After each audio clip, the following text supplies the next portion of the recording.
Right. Let's do this.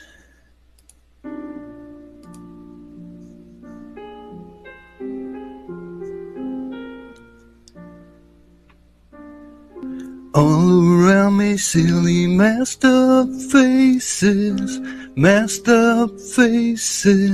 frantic paces, bright and early for their daily doses. It's hypnosis, chemical mesmerizing. Our tears are for the frightened masses. COVID passes, divided masses. Hide my head, I wanna drown my sorrow. More rules tomorrow, more rules tomorrow. And I find it kind of funny, I find it kind of sad.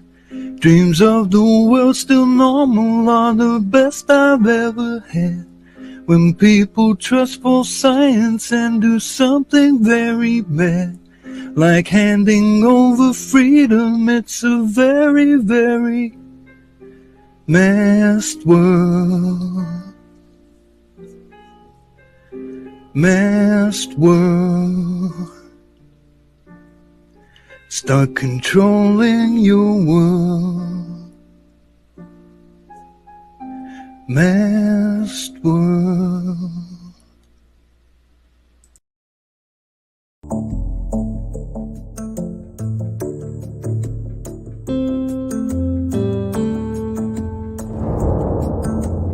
Welcome to Patrick Roberts, our new timeline.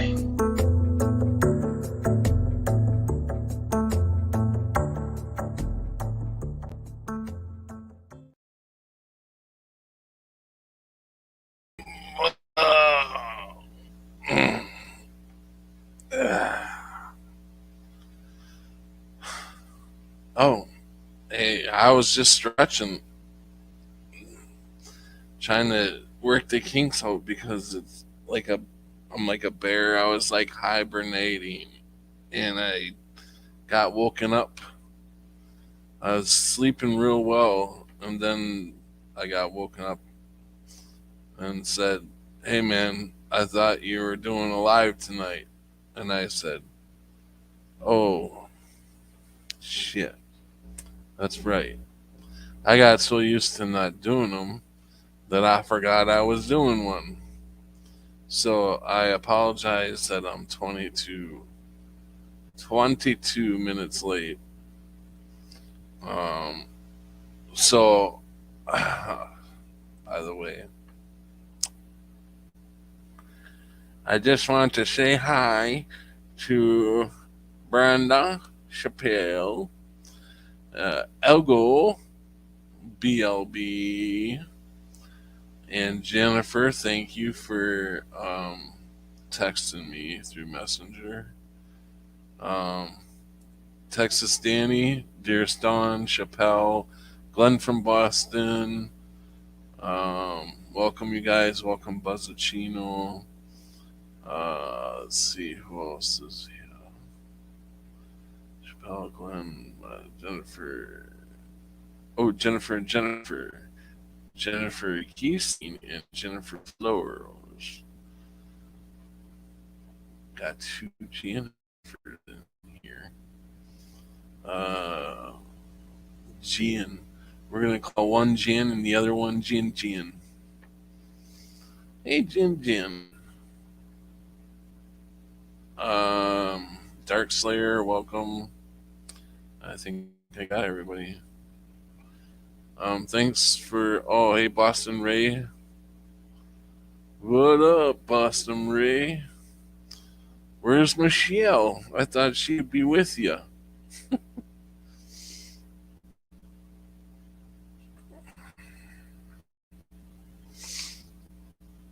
Where's my wrench? Oh, you don't have a wrench? Well, we can't have that now, can we? I'm just gonna take a drink of my tea, but I suppose that I could give you a wrench first. There. Mini crickets. Let's see. Your channel's taken down. Oh, did he get himself taken down? Oh boy. It's easy to do these days, isn't it? It doesn't take much. I've been deciding instead of them suspending me, I guess I just suspended myself for a week.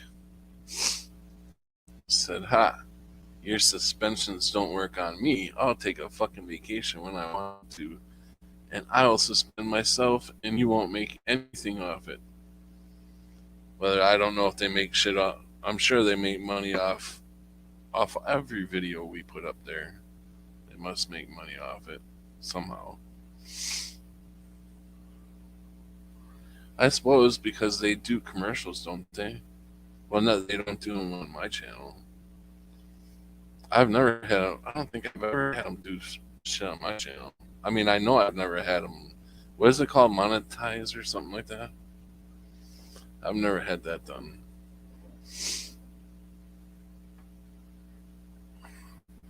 You know what?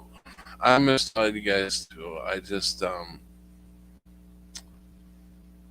been in a bad spot, you know.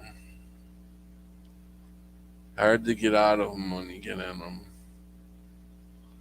Ad blocker, no ads on my end. Yeah, I don't think when people watch mine, I don't think they see ads. I think you have to be monetized. I think you have to be monetized for them to show commercials on your thing on your channel, right? You have to be monetized. So if you're seeing commercials on some people's channel, then they're obviously monetized. Ruts suck. Ruts. Am I missing something here? Ruts suck.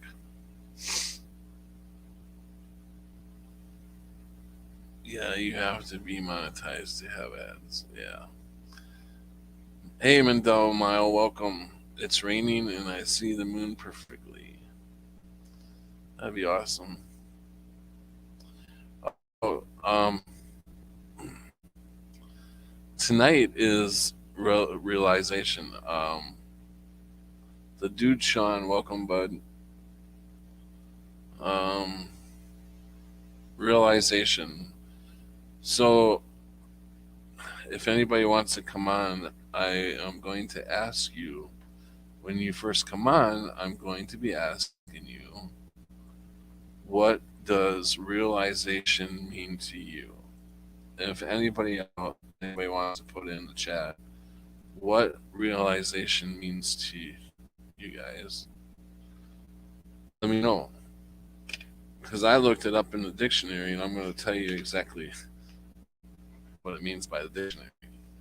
Okay? Realization, an act of become. You know what? I'm going to let you guys say what the meaning is first. Because really, I mean, everybody goes by this type of meaning. I mean, what the meaning means, but it's in a different way. People come across realization in a different way. It's like their own reality, you know. Hey, welcome, Buzzacino. Hello, brother. How you doing? Groovy. I forgot about that, and I just about spit my tea out. Groovy.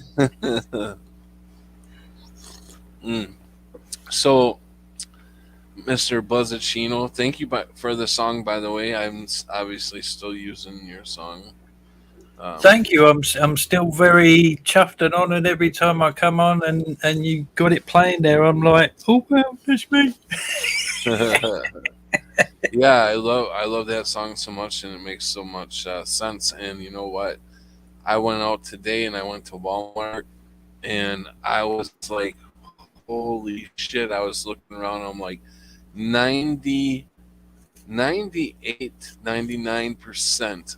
I'd say 99% of people did not have a mask on.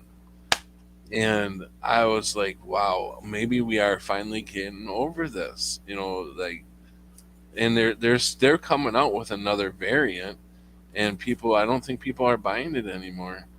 Because it doesn't, I haven't heard people talking about it anymore. So, did I just get off the subject?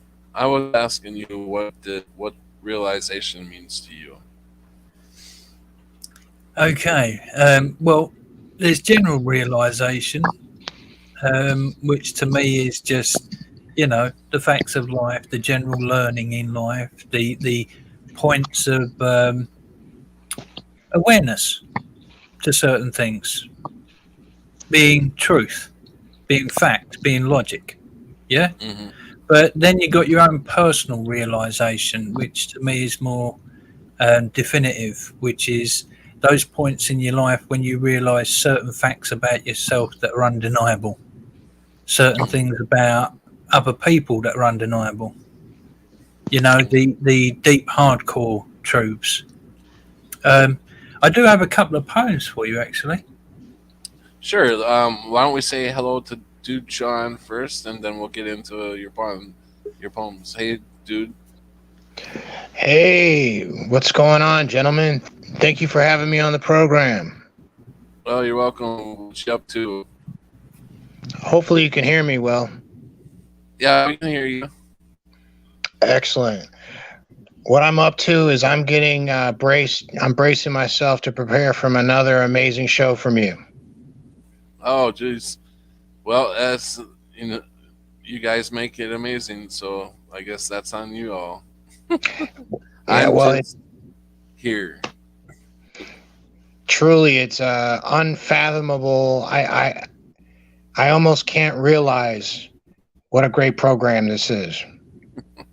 The realization versus causation. Let's welcome Trev also to the show. Hey, Trev. Hi there, everybody. So, Hi, Shrew. Yo, Buzz. so Buzz, why don't you want to get into one of your poems? Thank you. I've got two poems for you, an old one and a brand new one. And they're both realizations that I had. So I expressed them in poem. So the first one is forgive yourself. When I basically realized there's a certain point in life that you have to forgive yourself. You have to.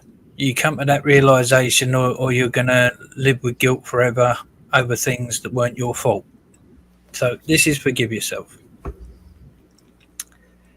In life, we'll always make mistakes. It's how us humans learn. And the cost can add up over time. And some bridges we may burn. You may let down a few people. You may disappoint yourself. And the anger or self-hatred can build up and hurt your health. So we question how we could be so wrong. Could we have done something different? When we look back, it is easy to see, though at the time it's never apparent. And if through our failings we've truly learned, gained wisdom, changed and act better, apologised to those we should, and made things right to the letter, then it's time that we forgive ourselves, as hard as that may be, and lift us from this burden of guilt and set our aching hearts free. Very good. I like that. And there you go. Do you want the other one now or later? Let's save for a little bit here. Okay. Let's span it out a little bit because I don't want you saying your poems and then taking off on me. I want you to stay up here for a little bit, so we'll get to your other poem in a little bit. I'm gonna keep you up here. No, so in the computer dictionary or whatever, realization is an act of becoming, or realizations, however you want to say it, is an act of becoming fully aware of something as a fact. Okay. Now the synonyms, however that's pronounced. Okay. True. It has awareness, understanding, comprehension,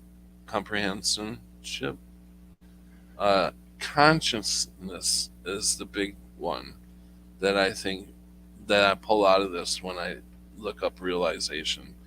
Is its consciousness is deferring what is fact, right? Your consciousness, like I think that we're all dead, and we cannot move on until we deal with our inner selves. Something that we're, like you were saying earlier, Buzz, that you have to let go and forgive yourself. And there's probably things that we need to work on.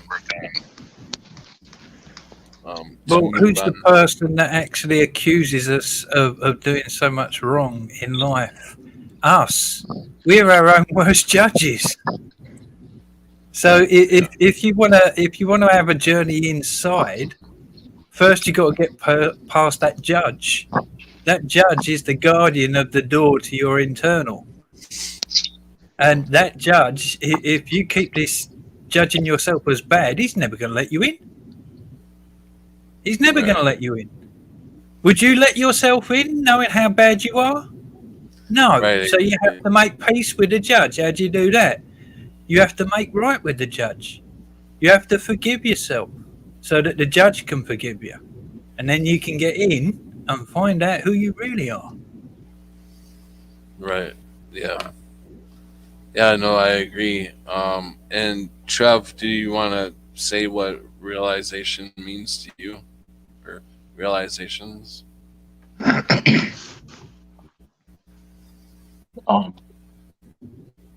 It's just a transitioning point from being ignorant of something and, no longer being able to go in that direction.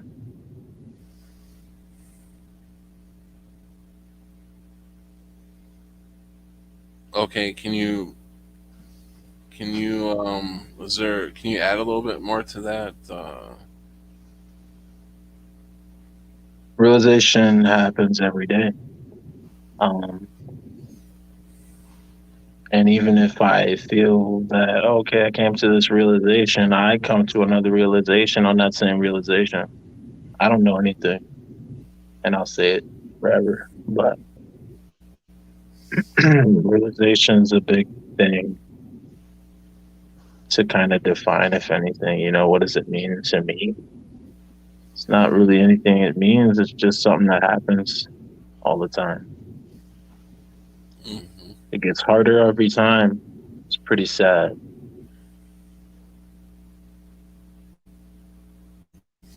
Mandela Mouse has realized everlasting has a beginning and eternal does not.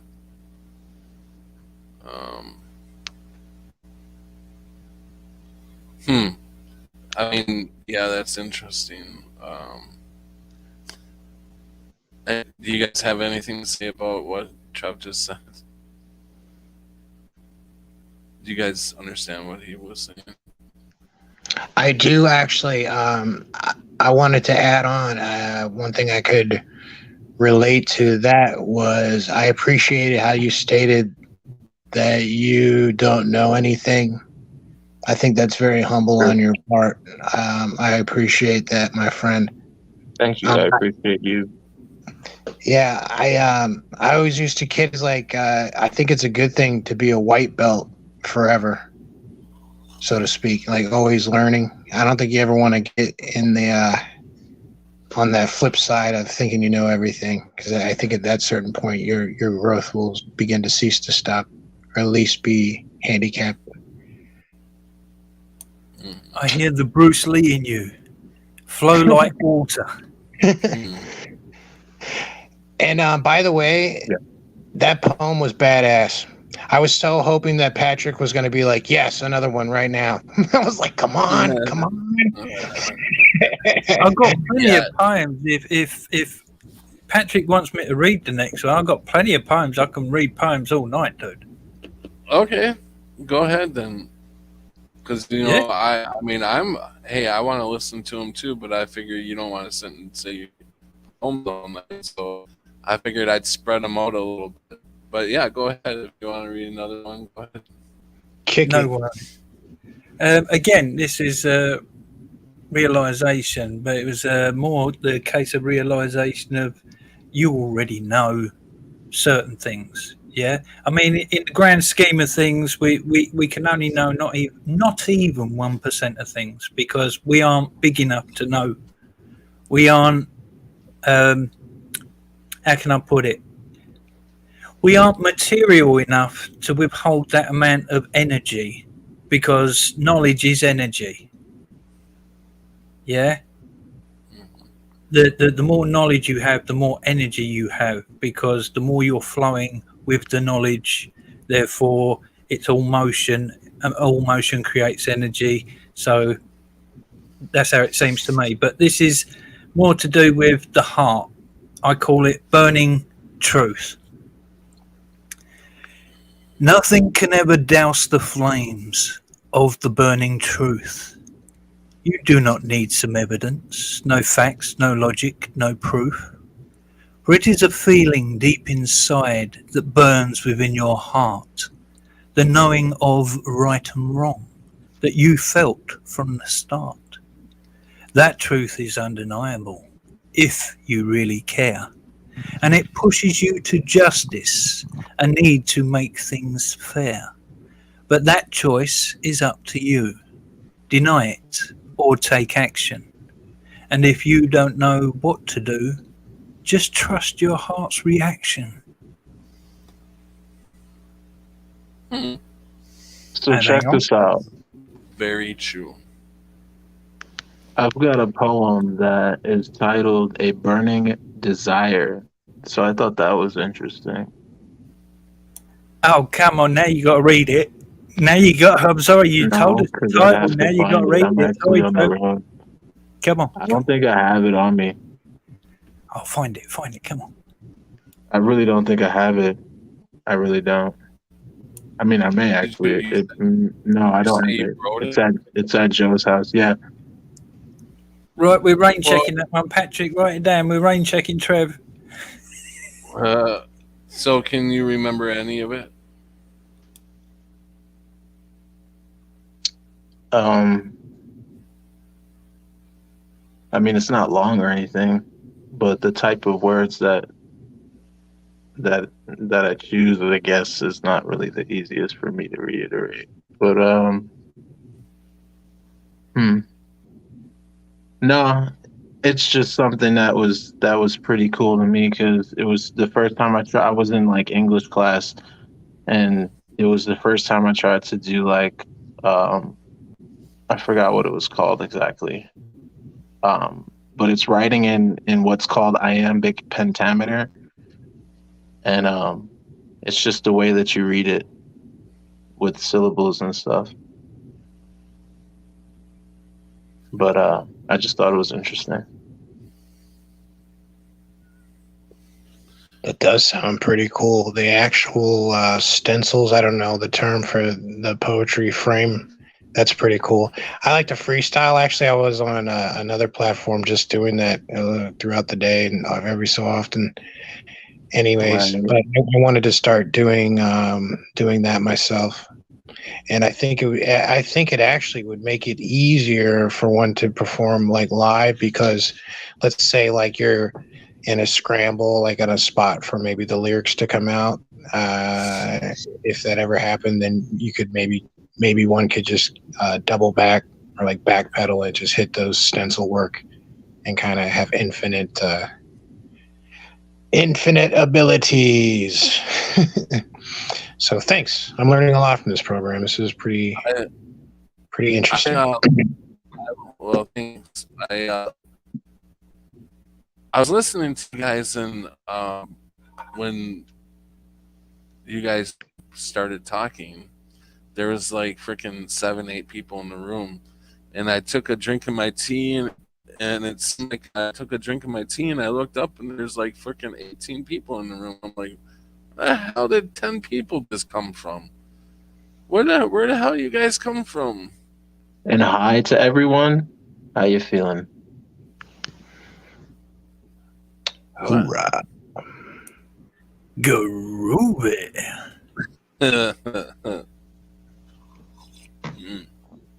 I got tea. You guys all drinking some tea or beer? Beer? I have this It's today's glass Saturday. one, and I'm making this bong sing like a Les Paul. How about that?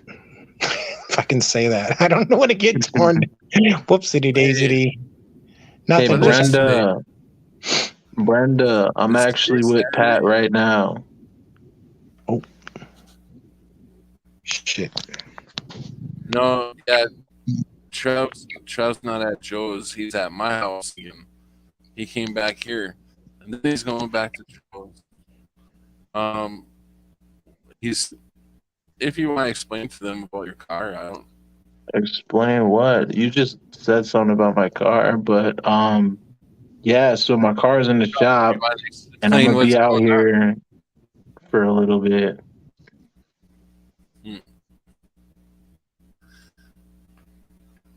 So, what was I saying before we got into that? I was about ready to say something. I don't remember what I was going to say. But, so,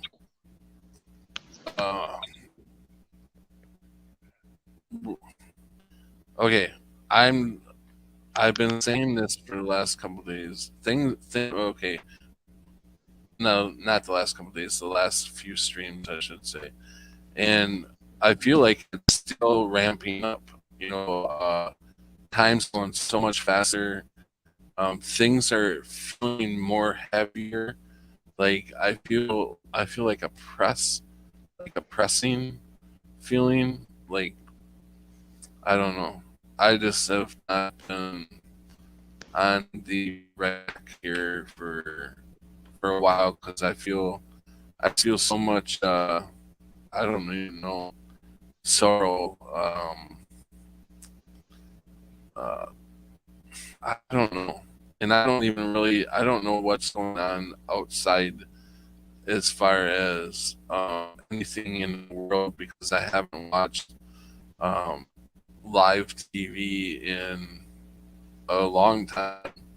So, and lately, not even the news. I haven't even caught up on any news going on. So, I don't even know what's going on in the world, but it doesn't feel good. It feels like things are, even though the big, seems like it's going away and less people are wearing masks. Something just doesn't feel right to me. Something's like, I don't know. It's just a weird feeling that I got, and it's weighing really heavy on me. I feel so. I don't know if anybody else is feeling Okay. If you don't mind, because I am so on board with what you're saying. First, you're a little bit breaking up off and on, but moving forward on this cause, absolutely. I just did like a 2-hour whole rant, if you will, even on just about this exact thing. It's nothing for me to like leave the gym early now because it's either like people wearing masks or people on their phones. So every time I look up for my workout, there's just this rotten, ill-begotten social experience. You can't get any validation. And the few people that are not wearing a mask look like they're either a deer in headlights. There's like no eye contact, no interaction in a public area. And you know what? If you are normal, kudos. And actually, I'm glad that there's another normal person, because if this stuff doesn't make you feel like where your heart rate, blood pressure is like 5,000 over 4,000, then there's something wrong with you. And you know what? I'm sick and tired of it. And if we can't have an objective normal, then there's no way that we can hold each other morally accountable. So it's time where we just say, you know what?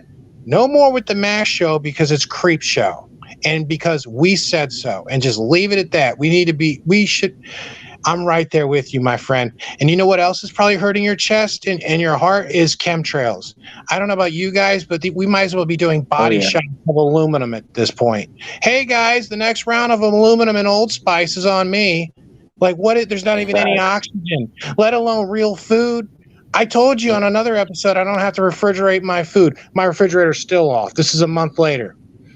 I don't have to refrigerate meat. It doesn't expire. What? That's not meat. That's your guess is as good as mine. I'll pay you $10 if you can guess whatever that is.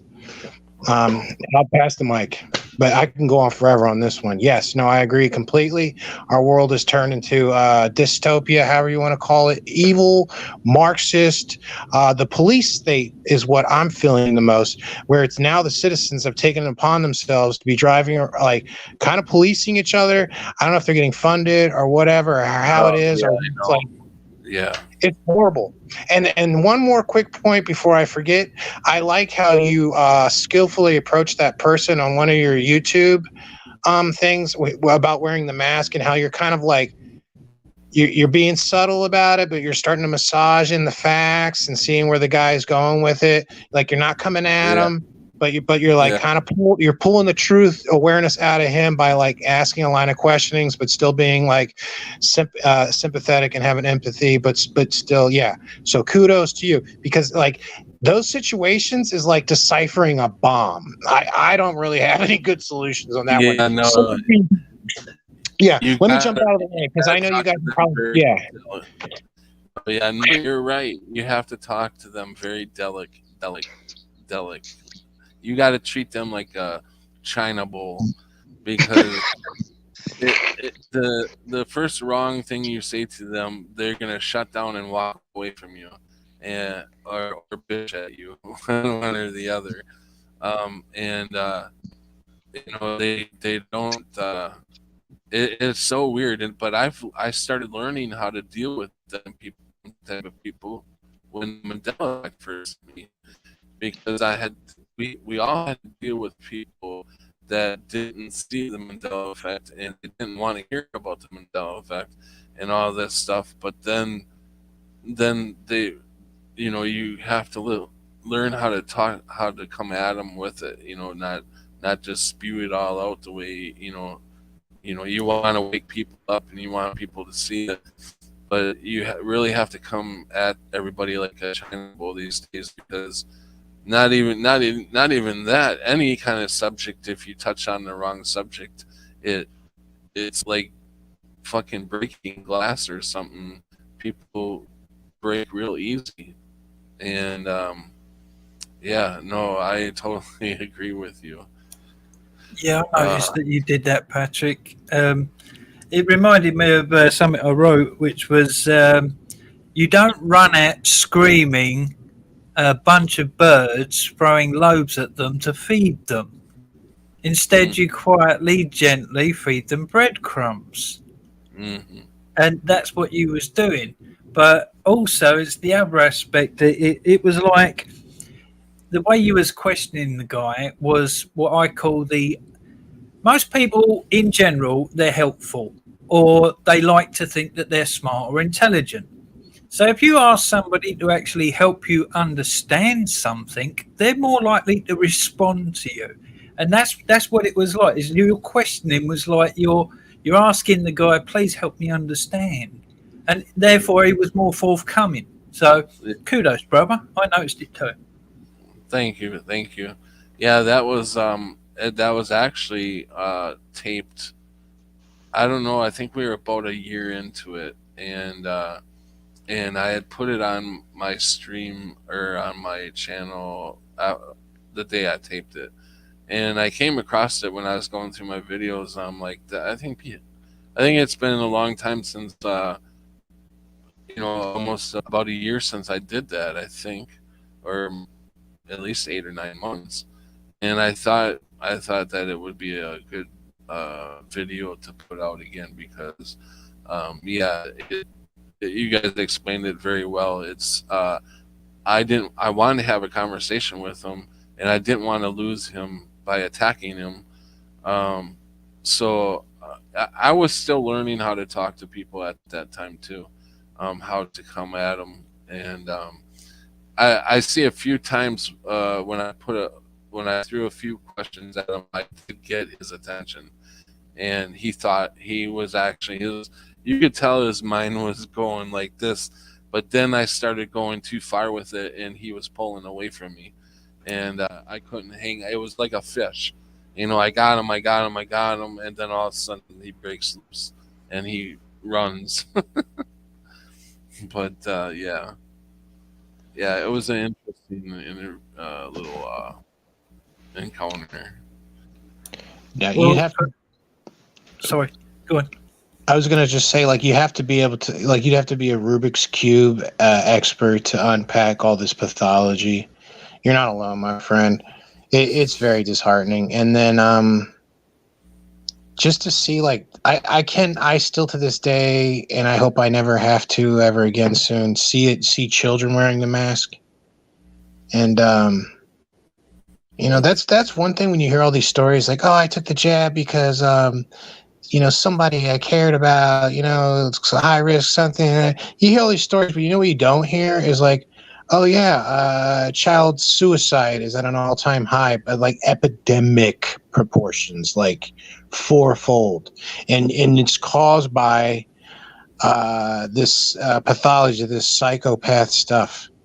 Like, and the sad thing is, a lot of people just consider this an inconvenience to have to wear a bondage mask for our loved ones. Can you imagine this? To ask, like, oh yeah, we're gonna, like, you're asking, like, to our moms, sisters, brothers, our loved ones to wear basically a bondage mask to go into the grocery store, to go into like people's drugstore. Yeah, Like, really? yeah, Like, and then, but to see how many people folded easily though too. hmm Especially, like, where's my adult males at? I mean, yeah, see these guys like 7 foot, built like a mountain with a mask on. I'm like, oh, okay, yeah, bud. I guess I can not count yeah, on you to help this situation out. yeah, exactly. Yeah, and it's you still, when you go out and about, you still have that feeling, even though they're not wearing masks. You still have that feeling that um, things are not good with people. Uh, I wanted to say I have seen kids with masks on, and it's very heartbreaking. Um, I've even told a couple times. I've said to the parents, um, you know, 2 years ago, you would look if somebody put it well. For instance, look at Michael Jackson years ago when he would put a mask on his kids. People were in uproar over that, saying it was a child abuse.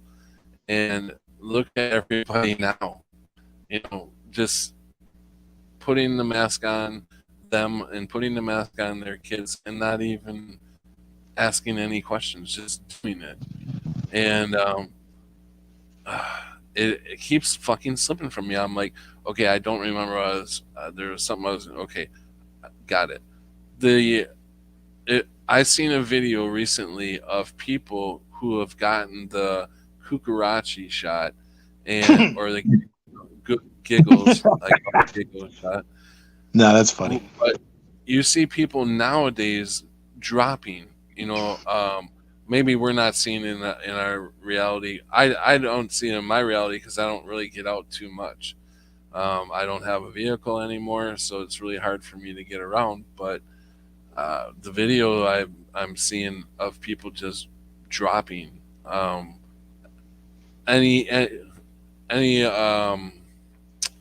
was a video. I mean, it was a range from nurses to people at different jobs, people out eating, just all of a sudden they just go whoop, and they don't even know what's coming on. It don't look like they have any clue, and either does anybody around them that's with them. They just drop. I don't know if you guys are seeing videos like that, but a lot of people are putting out videos like that, and I think the Kukurachi shot is starting to catch up to some people. So I pray to anybody who's gotten it. I pray for you. Um, hey, Cammy, welcome. And if anybody else wants to come on, I am putting the thing in the stream. And Buzzacino, do you have another poem that we can shoot at everybody? I have 5 lined up. All right. Here one. I counted 6 shots. Sorry. No worries. Regarding what you were saying before, talking to that geezer, one of the things that I find that they're more responsive is when you become less reactionary. Yeah. In other words, no matter what they say, no matter how you feel about it, you stay calm. Yeah.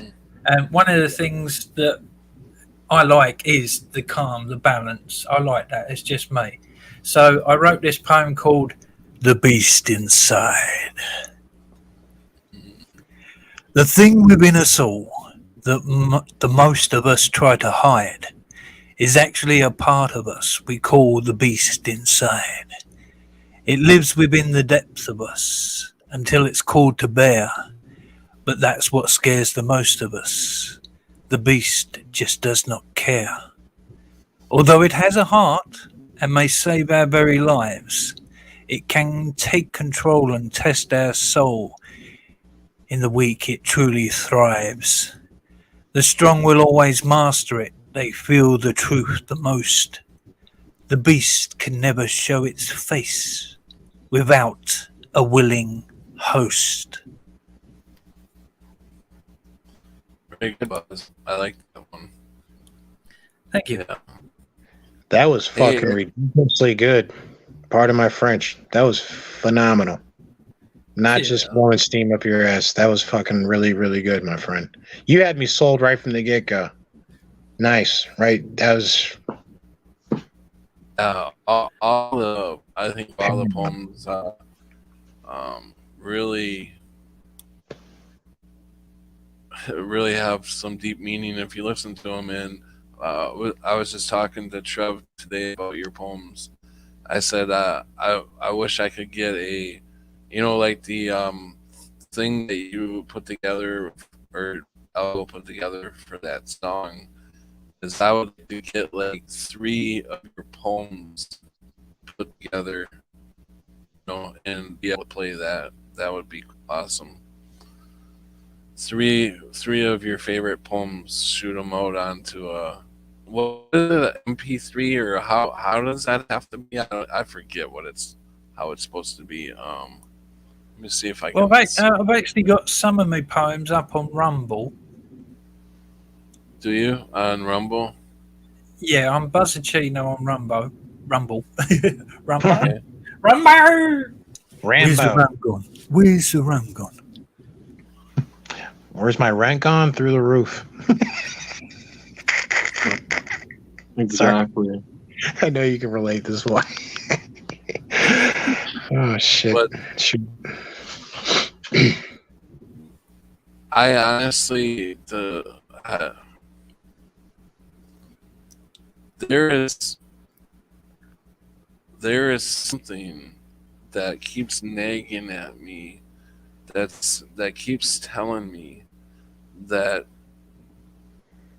and I don't know if it's CERN or what happened, but I just have a drastic feeling that this planet, everybody in this planet passed around 2012 or so, and or we are waking up to this great awakening consciousness that everybody's eventually going to wake up to.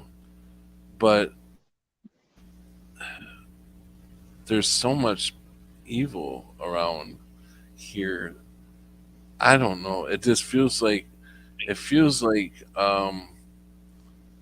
the evilness has so much a hold of this world, but yet it's losing its grip because there's so much truth that is spewing out right now. So, and the evilness can't stop it anymore. So I But think, that actually makes sense, Patrick. Think about it. Without um, without hate, you can't have love. Without bad, you can't have good. So, what creates a great awakening? Well, it's normally an unbalancing. So, if you've got an unbalancing of the world where the evil just goes like freaking off the scale, well, it reveals itself. So, when it reveals itself, because it's now gone off the scale, you got an awakening happens. So, what happens? The pendulum has to swing back. That's what's happening. It's time for the pendulum to swing back. The mhm. balance must be created. That's life. Hey, welcome Prelim and welcome Propagate. And I see Propagate's got his mask on. I should just kick his ass right back out. Get the slides. Yo, it's been So so how you How's it going? good? How you guys doing? Good to see you. Good to see you too, Prelim. Go ahead, Propagate. Hey, No, I'm good. actually, so I had this feeling the other day. I really know what you're talking about. There's this unsettling, and there's a feeling where something is not right. Something is off. It doesn't make sense, and I think we could speculate, but it would be just that. But I know in general terms, something ain't right. And I agree, and we're not the only ones. Now, I don't necessarily think there's a great awakening. In fact, if anything, I think with the phones and all this deprived lifestyle, if anything, we're regressing. Yeah. There's no way that you can tell me that we're spiritually evolving, which is was what a lot of people think, like they're their own god or something to this effect. Yeah. If there's 500,000 kids going missing a year unchallenged, there's no way. There's no way. We have phone addiction. So now when you just go places, it reminds me of Miss Pac-Man, where there's the ghost following, but the ghosts are phony, creepy, masky, Fauci. Help me out here. We're about to die. It's bad. It's evil, bro. The people that are seeing are don't admit it. They, like the real people that see what's going on don't come out and boast about it. They because it's between them and omnipotent God, and they don't have to prove it to anyone. It is sacred. Right. I hear what you're saying, that like God is omnipotent, therefore self-evident, therefore we don't have to force things, like evil would constantly have to prove itself. Right. But I think right now on a real-time level, we're under attack. Like it's evil has like played its hand flat out. And not only are we under attack, but the scary part is most people consider it just an inconvenience as a consumer to have to wear a mask and parade around 3 times and pray to Zool just to go into Kmart. Yeah. That's not a good thing, guys. Okay? Well, not 6 only cents that, for an energy drink is not good times. not only that, everybody that is waking up is being like I'm totally being spiritually attacked. I feel like I'm being watched. Yep. Oh my God, I was just going to say that, and that's what one of my programs is about. I was just going to we just bumped heads on that, absolutely, And I and just started. and that's one common denominator. Let me back that up, but I'm doing Toyota jumping jacks right now because you said that. You probably are, my friend.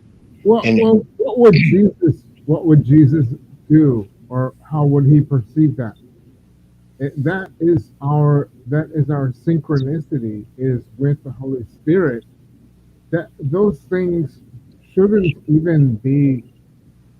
You're giving attention to what is distracting from what God wants you to do.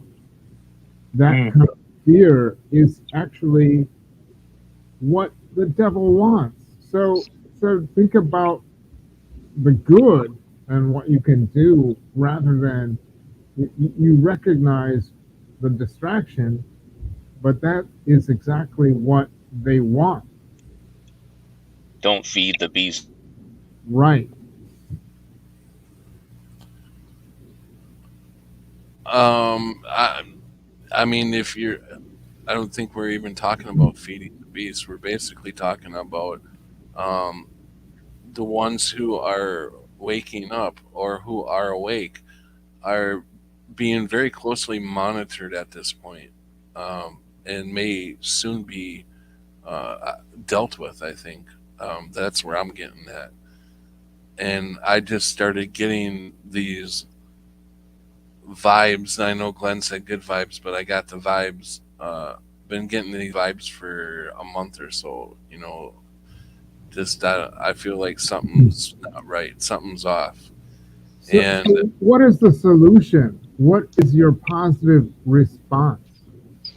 to be middle person, not get involved in anything, right? Gotcha. I understand that. You're muffled up a little bit, Pre. And Okay. I'm going to switch to my other computer because this one doesn't work. Sorry. okay, so I'm gonna get into what happened. One of the things that happened to me the other day, and it kind of blew off. It just went really fast, and before I could get a grip on what was going on, um, and normally I don't get this worked up, but this guy now, Trev has been here visiting, and we went to the gas station, and we came back, and I pointed out to a guy that was in the driveway, or in the parking lot of the apartment building. I pointed out, hey, I need to go talk to that guy because he owes me money, and he was supposed to have paid me a long time ago. And he said that he recently was going to pay me back on Friday. And I even gave him, an extra computer or laptop I had that I was just had on the side in case my laptop went down. I would have another laptop. And so, anyways, the guy owed me money, and so so when we pulled into the parking lot, Trev backed right up right next to the guy, and Trev rolled the window down, and I said, I was being real nice at first, I'm like, hey, how's it going, and da da da da da, and I said, hey, by any chance do you have the money you owe me?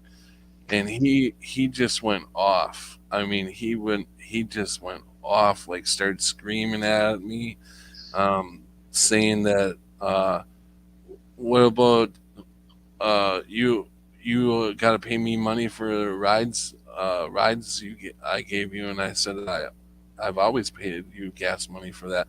Yeah, but you don't pay me for my time. And I'm like, well, you didn't ask me for money for your time, and it was every time you give me a ride, it's like, I don't know, 15 minutes, because usually it's just at the gas station. But anyways, he was just going off, and I was getting so pissed. I had opened up the door because I was gonna get out, and I wanted to fucking just punch the guy right in the mouth, and Trev was grabbing me, like grabbing me. I was in the passenger seat, and he's like, "Pat, don't." And I'm like, "Calm down." And I went to shut the door. Well, when I had the door open, the guy tried to open his door, and it hit the door, and so he accused me of hitting his door. So I'm like, I didn't hit your door, but I went to shut my door, and he took his door and he rammed it right into the side of Trev's vehicle, which is a 1922, 1922. What is it? 2022 Toyota Camry. Yeah, and so he put a nice little dent in the car with a nice long scratch, and that really pissed me off. And so, I just couldn't believe that I really was losing my everything about me and who I am. I completely lost it at that moment, and really I wanted to hit him, and and I just thought, how the fuck did I get like that? Like I can't deal. I've told Trev many times I just can't deal with people anymore. I can't be around them anymore because it angers me, and and it wasn't just that incident. It was like people I talked to on the outside. They're just,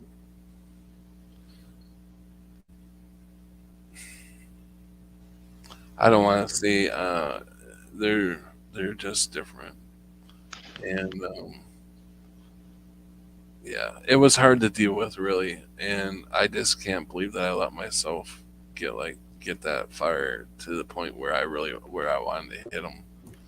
Sounds like that the Beast Inside poem was appropriate for you then. Yes. That weird. Yeah.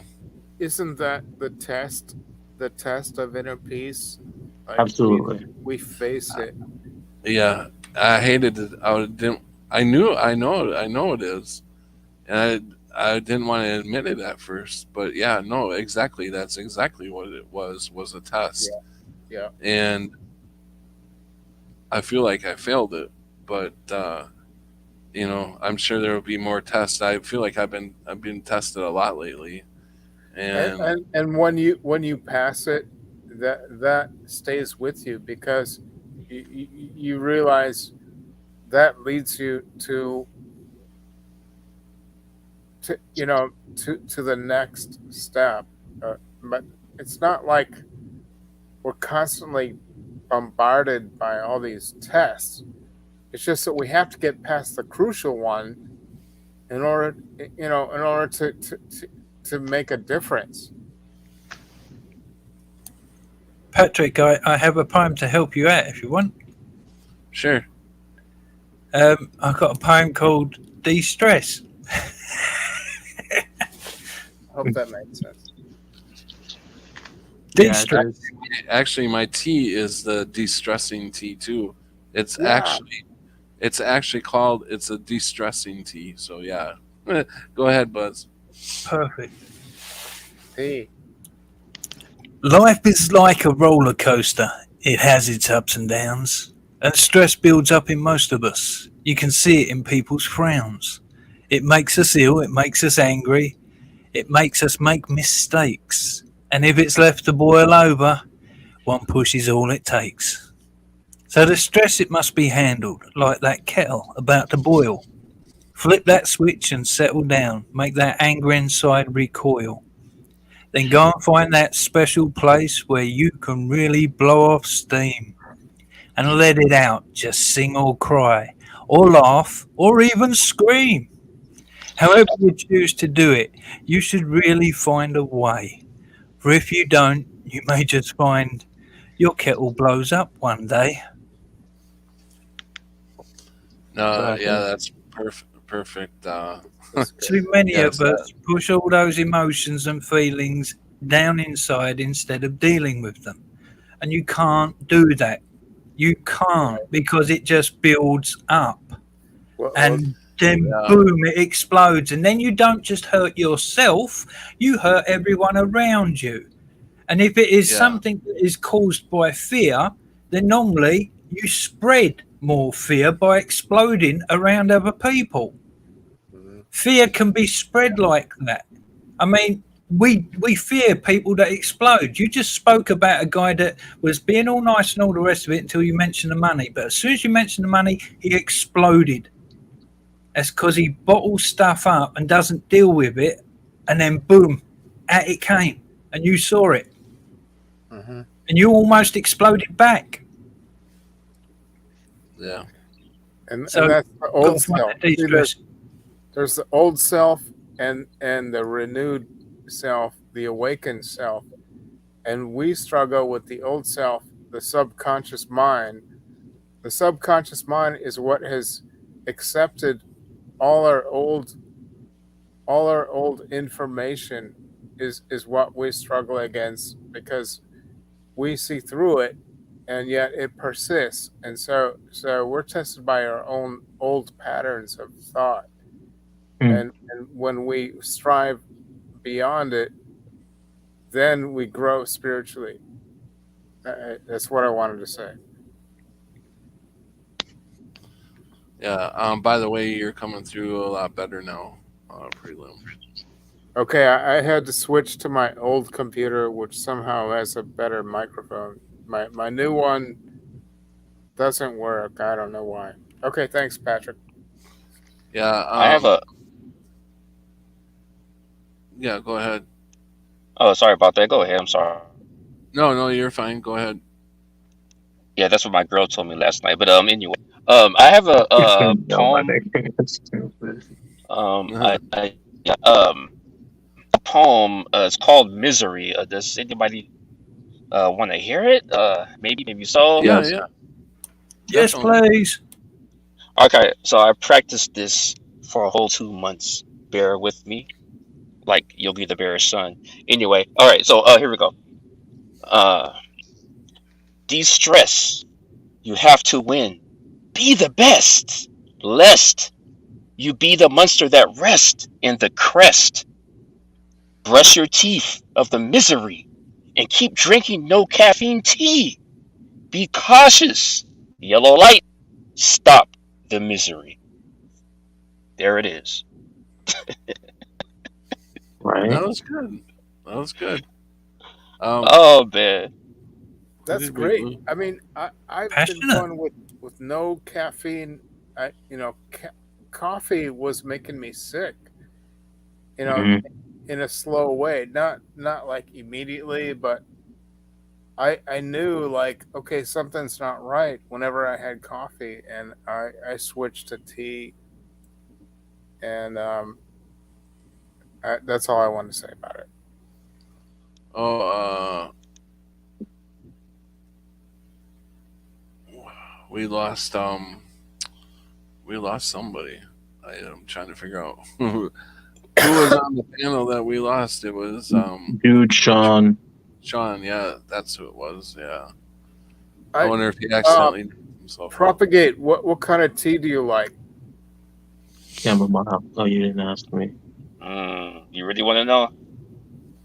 Well, yeah.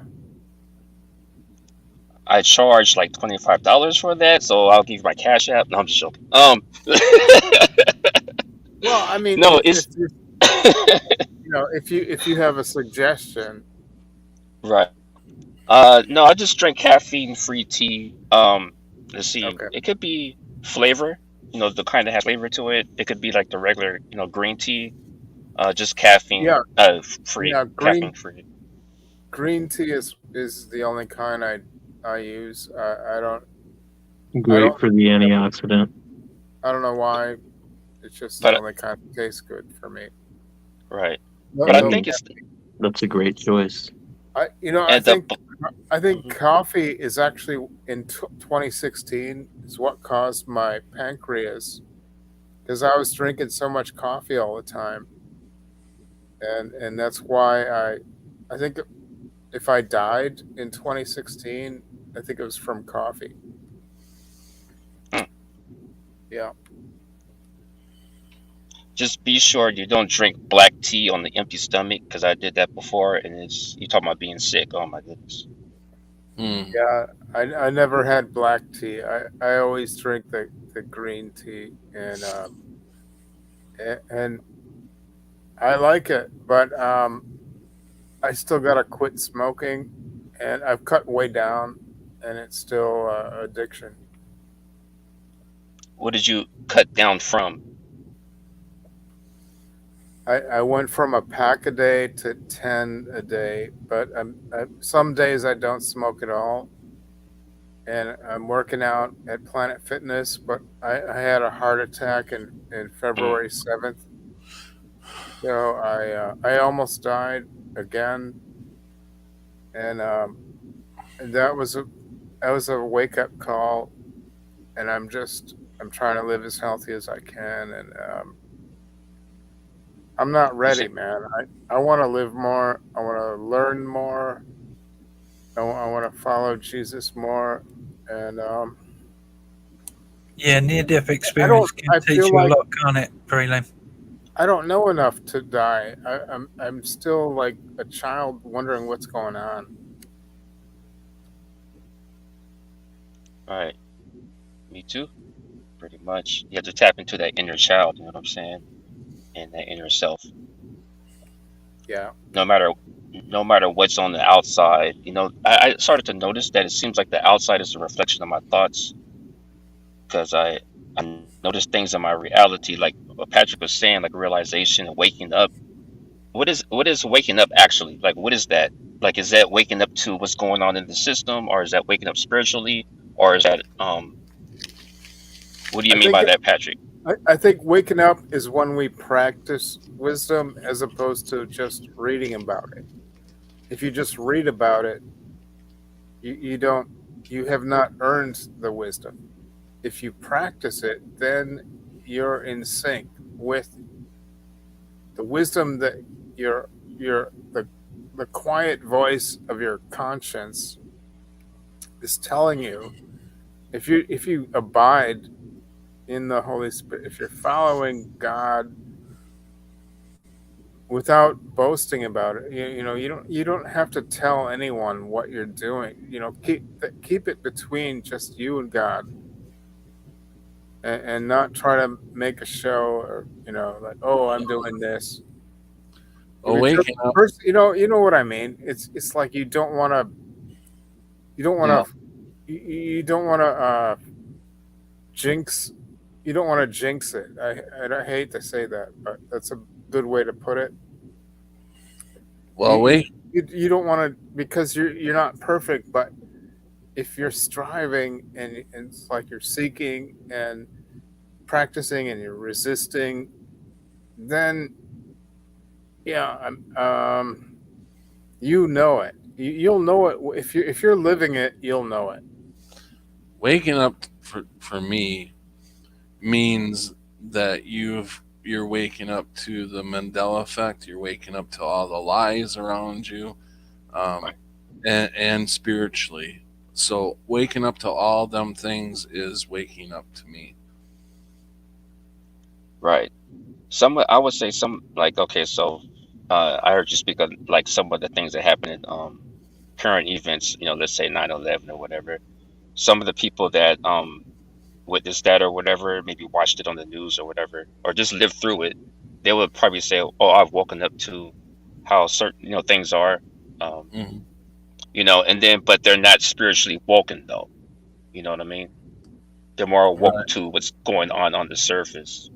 right. I believe we never really stop waking up. I believe we have a lot more waking up to do, but you have to have all the categories come together to be waking up.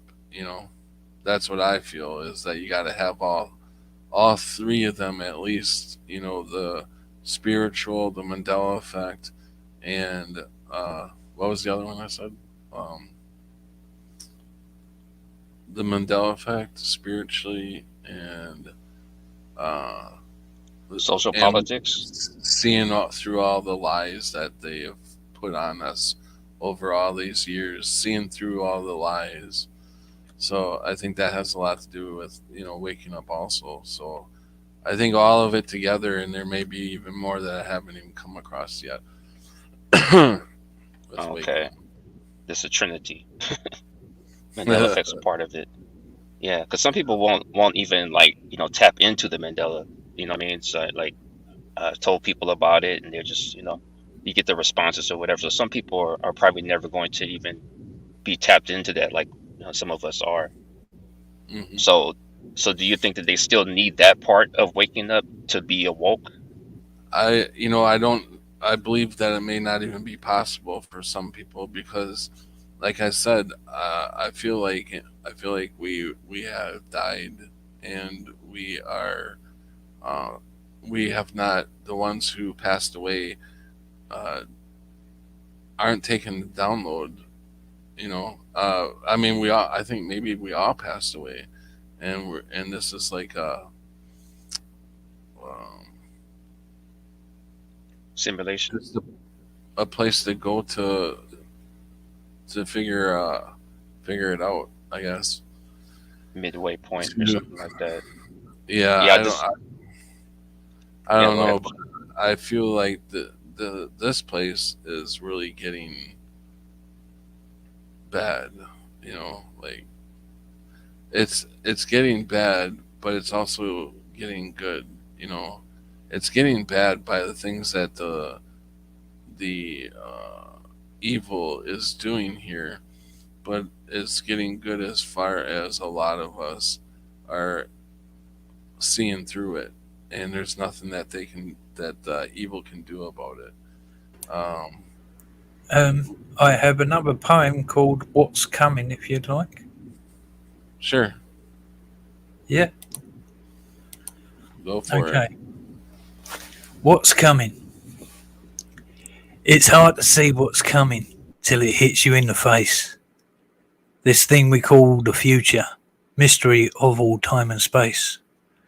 But everything has a pattern: past, future, present, you. But everything also changes, so the patterns can change too. Therefore, it's down to your perception and trying to feel the flow and fine tuning your instincts, when to fight, when to let go. Listen to who you are at your very deepest core, so that all of your choices are more balanced and more sure. There you go.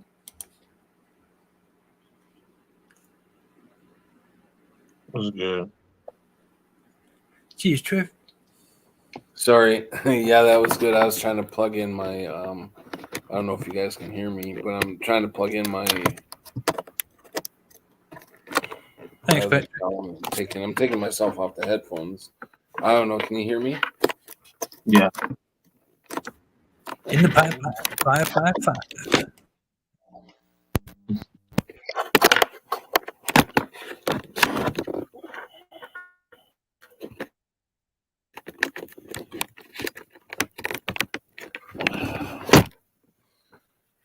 Can you all So hear I'm me sitting now? in the dark. I don't Hello. have the fucking thing on. I'm sitting in the dark. I can't hear you guys. We can hear you. Oh, there you go. I can hear you now. Sorry about that. Why are you sitting in the dark, Trev? I don't want the light on. That's why. I mean, look, I got the light on right now, but I have to turn the camera around to show you that I'm sitting I'll in the be right dark. back. I'm just gonna turn the light on. Trying to find you calm. You're in a peace, yeah? Bit of meditation in the dark. All right, so look, I'm sitting here in the dark. Just wanted to show you. I have a poem. It's called "It's Coming." Does anybody kind of want to hear it, maybe? Or Yeah, let's hear Please. all right, I it. usually charge like $50 for this, but this is going to be free right now. Here we Oh, go. come on. No, you can't have conditional expressionism. I mean, if you feel it, it's automatic. You're not even self-conscious about it. You express what you mean in the moment. Right. Gotcha. All right. Here we go. What's coming? Something at a theater near you, and you are the star, and this is your school. Don't be a fool. When it's hot, stay cool. And if you're a male, be a handyman. You carry a tool. Yay. Very good. Wait, what is the tool? What does that mean? I didn't get that part. Well, I have to ask Patrick, is this marked not for kids? Because I always have it. No, you're fine. I have it. Children not allowed. yeah,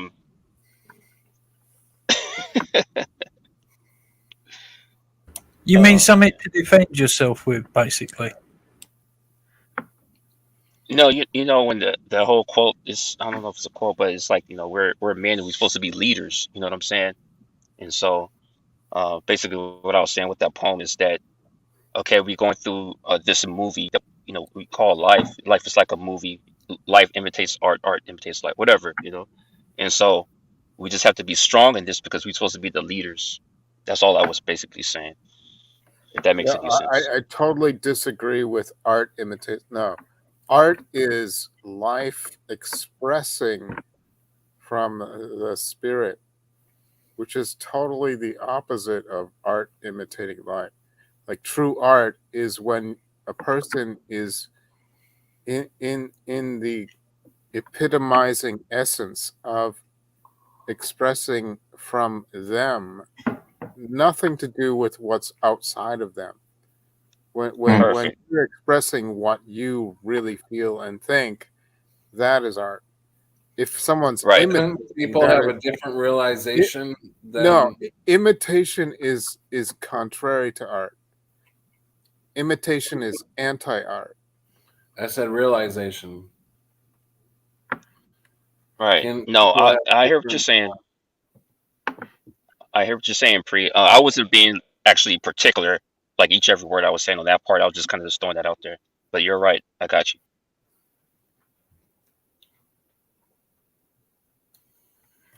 Okay, thanks. So welcome, Christina and Shelley. But art Thank you. imitating life is not necessarily a bad thing, because one of our aspects of learning is imitation. So in the art reflecting what life is, it can actually help us to learn how to express our inner art. It itself can be a mechanism, a tool, Right. but only if used properly. Right. Right. I kind of thought about that when I said it, but I kind of wasn't sure if that was correct. But okay, yeah, got you. Well, that's from a baby. That's how we learn. We imitate from our parents to our friends and relatives all around us to our teachers, everyone. We all imitate. So, imitation of life is a natural thing. So, art imitating life becomes a tool to learn the expression of Nice. your inner art, because it's like unlocking a box. You need the key, and that's the key. Right. Yeah, but what makes a difference is acting and expressing. I mean, if someone's acting, they're doing what they think they're supposed to do, or what they think will be appealing. If you're expressing, you're saying from the heart. So you've got all this commercial thing where people are doing what they think will be appealing, and then you've got the real artists who are expressing what they're actually feeling, and that's why the true art has always been subdued into obscurity, while all the commercial sellout is smothering the true art. I agree with you there, brother. But it's like I said, if you use it properly. In other words, only true artists use it properly. But also, it comes down to Patrick's realization bit as well. Some of these commercial people, they're not awake. They haven't come to that self-realization that they're not really an artist because they've not learned how to express it because they're using their tool wrong. Right, and they're not in tune with their heart. And heart is an abstract word. It doesn't mean like, like you have to be perfectly in tune with your inner being. It just means that you're plainly honest.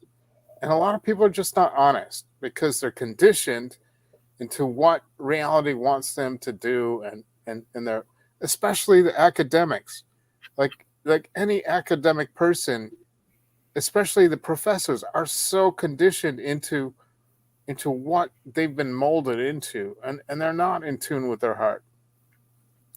And I've always had a thing against the academic brainwash going on. I see it and I feel it, and I know, there's exceptions when you have a great teacher that's really honest, and they're being true to heart, and they're saying what they really think, and they're not programmed into the system. Yep, it's something that's very hard to find these days because that programming has been changing our schools for the past maybe since school started. Perhaps they started us off nice to steer us wrong. I would say 1984. I would say between 1979 to 1984, the transition happened. You can see it in culture. You can see it in how free people are, and what I think we've been trampled over what we had.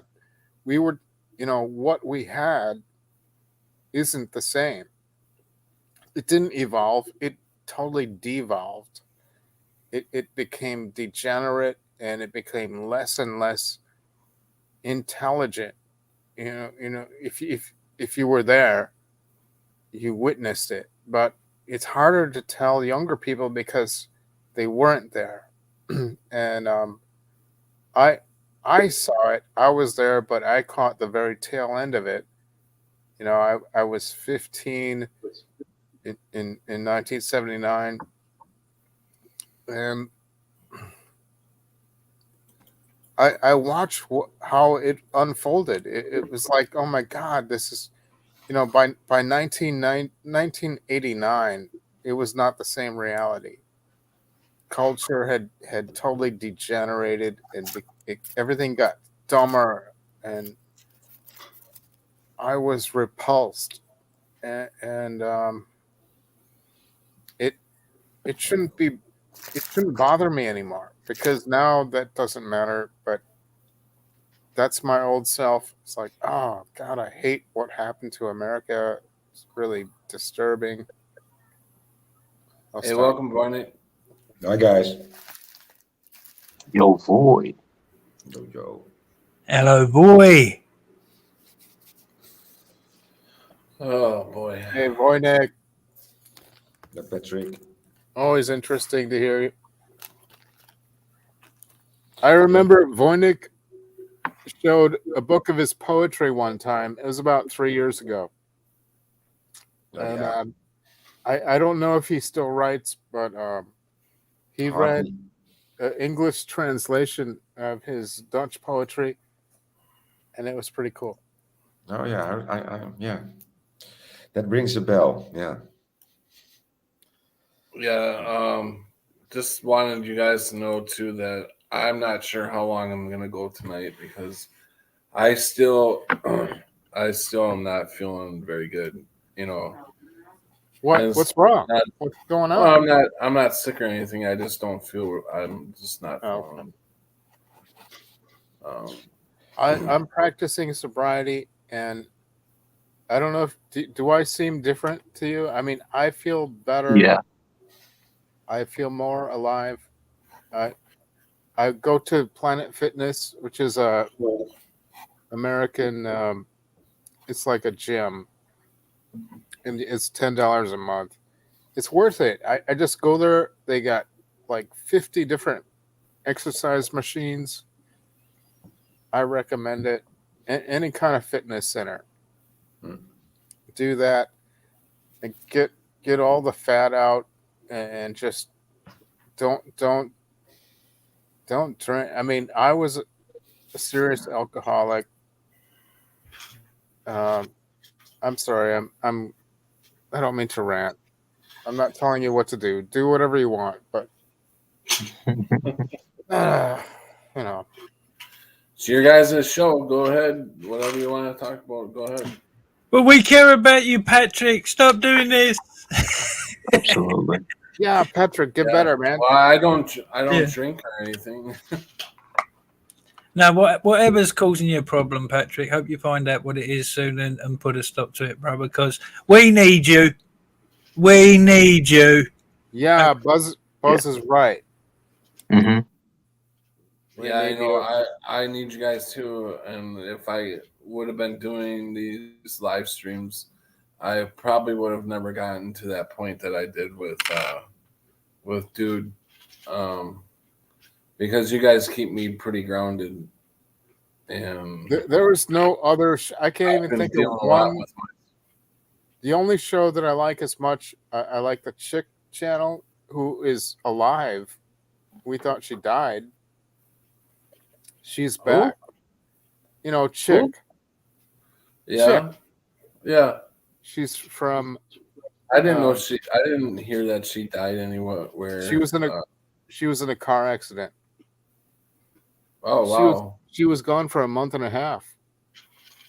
Yeah, I know she's gone for a while, but I didn't. Is she from Ireland? What? Where is Chick from? I think she has an Irish California, accent. I believe. No, She lives in California. No, she's in Ireland. She used to be from somewhere over there. Oh, but she lives in California. I didn't know that. Okay. I mean, that's as far as I know. Would you like a nice uplifting poem there? Yeah. Yeah. Yes. Cool. I got a nice little nature one for you called The Nightingale and the Penguin. Go for it.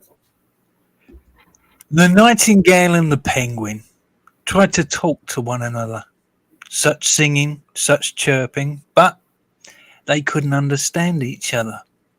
So with a carefree whistle, Nightingale flew up into the sky as the penguin watched in awe and wished that he could fly.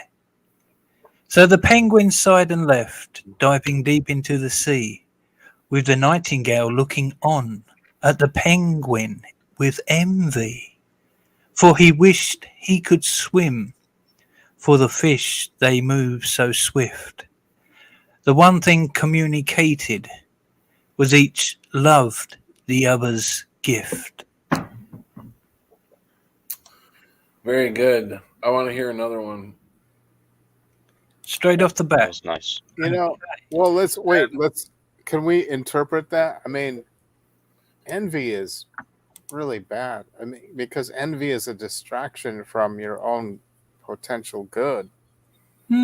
So again, I think it's a tool that has to be used right. I mean, envy can make us strive to be better than our old selves because we see someone better than us that's of the same level of us, but they're doing better than us. That means we're slacking. So if it's used as a tool, I mean, I honestly believe that our emotions, our feelings are our tools of learning. If you use them right. If you just block them all away and throw them all inside, they're just going to keep exploding. But once you actually start looking at them as tools of learning, then all of a sudden it makes a lot more sense. I have to disagree because if someone is inspiring, I'm inspired by what they do. I don't envy them. I'm inspired. Yeah, but inspiration and envy are the same in the aspect of someone can inspire you to go and kill the world. It's how it's used as the tool. Inspiration and envy can be good or bad according to how you choose to use them. It's all about Right. choice, free will. Yeah. I have to disagree. No, inspiration is a total positive thing. You know, I'm inspired by. So what about all the bad guys that were inspired to do bad things? Does that make inspiration purely good? I don't think so. The logic says no. I would use a different word. I would say bad guys are motivated by. I think you choose the who right think word. in a criminal way, whereas those who are inspired, like if you're inspired by a person's character, that you know, that's uplifting, that's moving in a positive direction.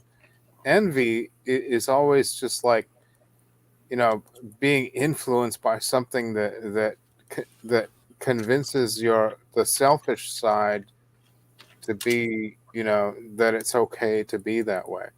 But So that's I in think your envy- mind and I think your envy is a reality. very- It doesn't mean everything.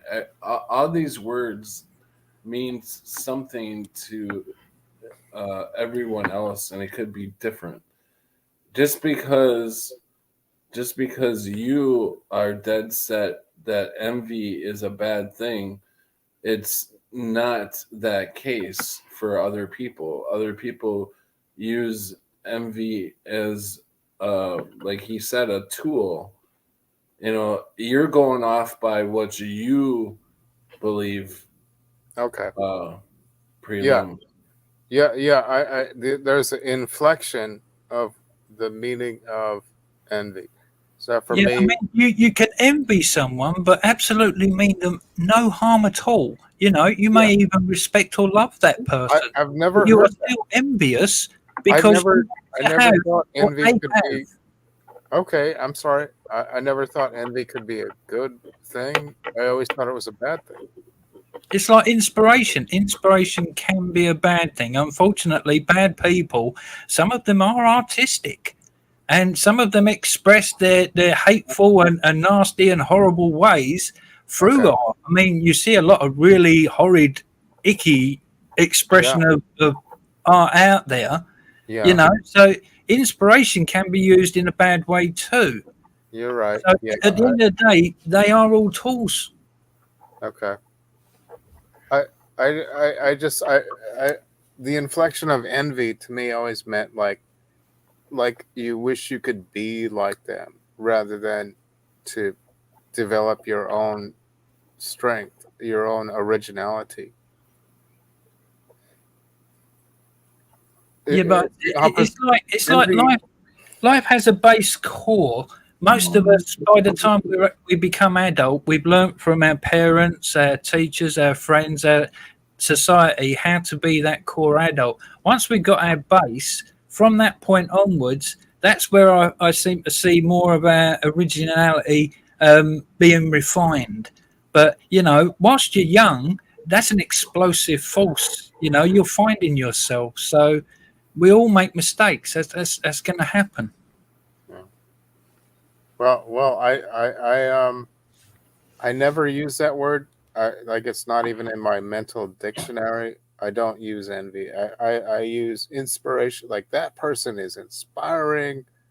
You know, Steve Martin and Monty Python and anything that inspires a positive wavelength. Wow, I love that. You know, envy to me is like, it's like, oh, you know, imitate, you know, be like someone. And that's not Okay. like when someone's envious, it's like they're imitating and not being true to heart. Okay, let's move on. Let's move on to a happier. Let's get another Buzzacchino poem.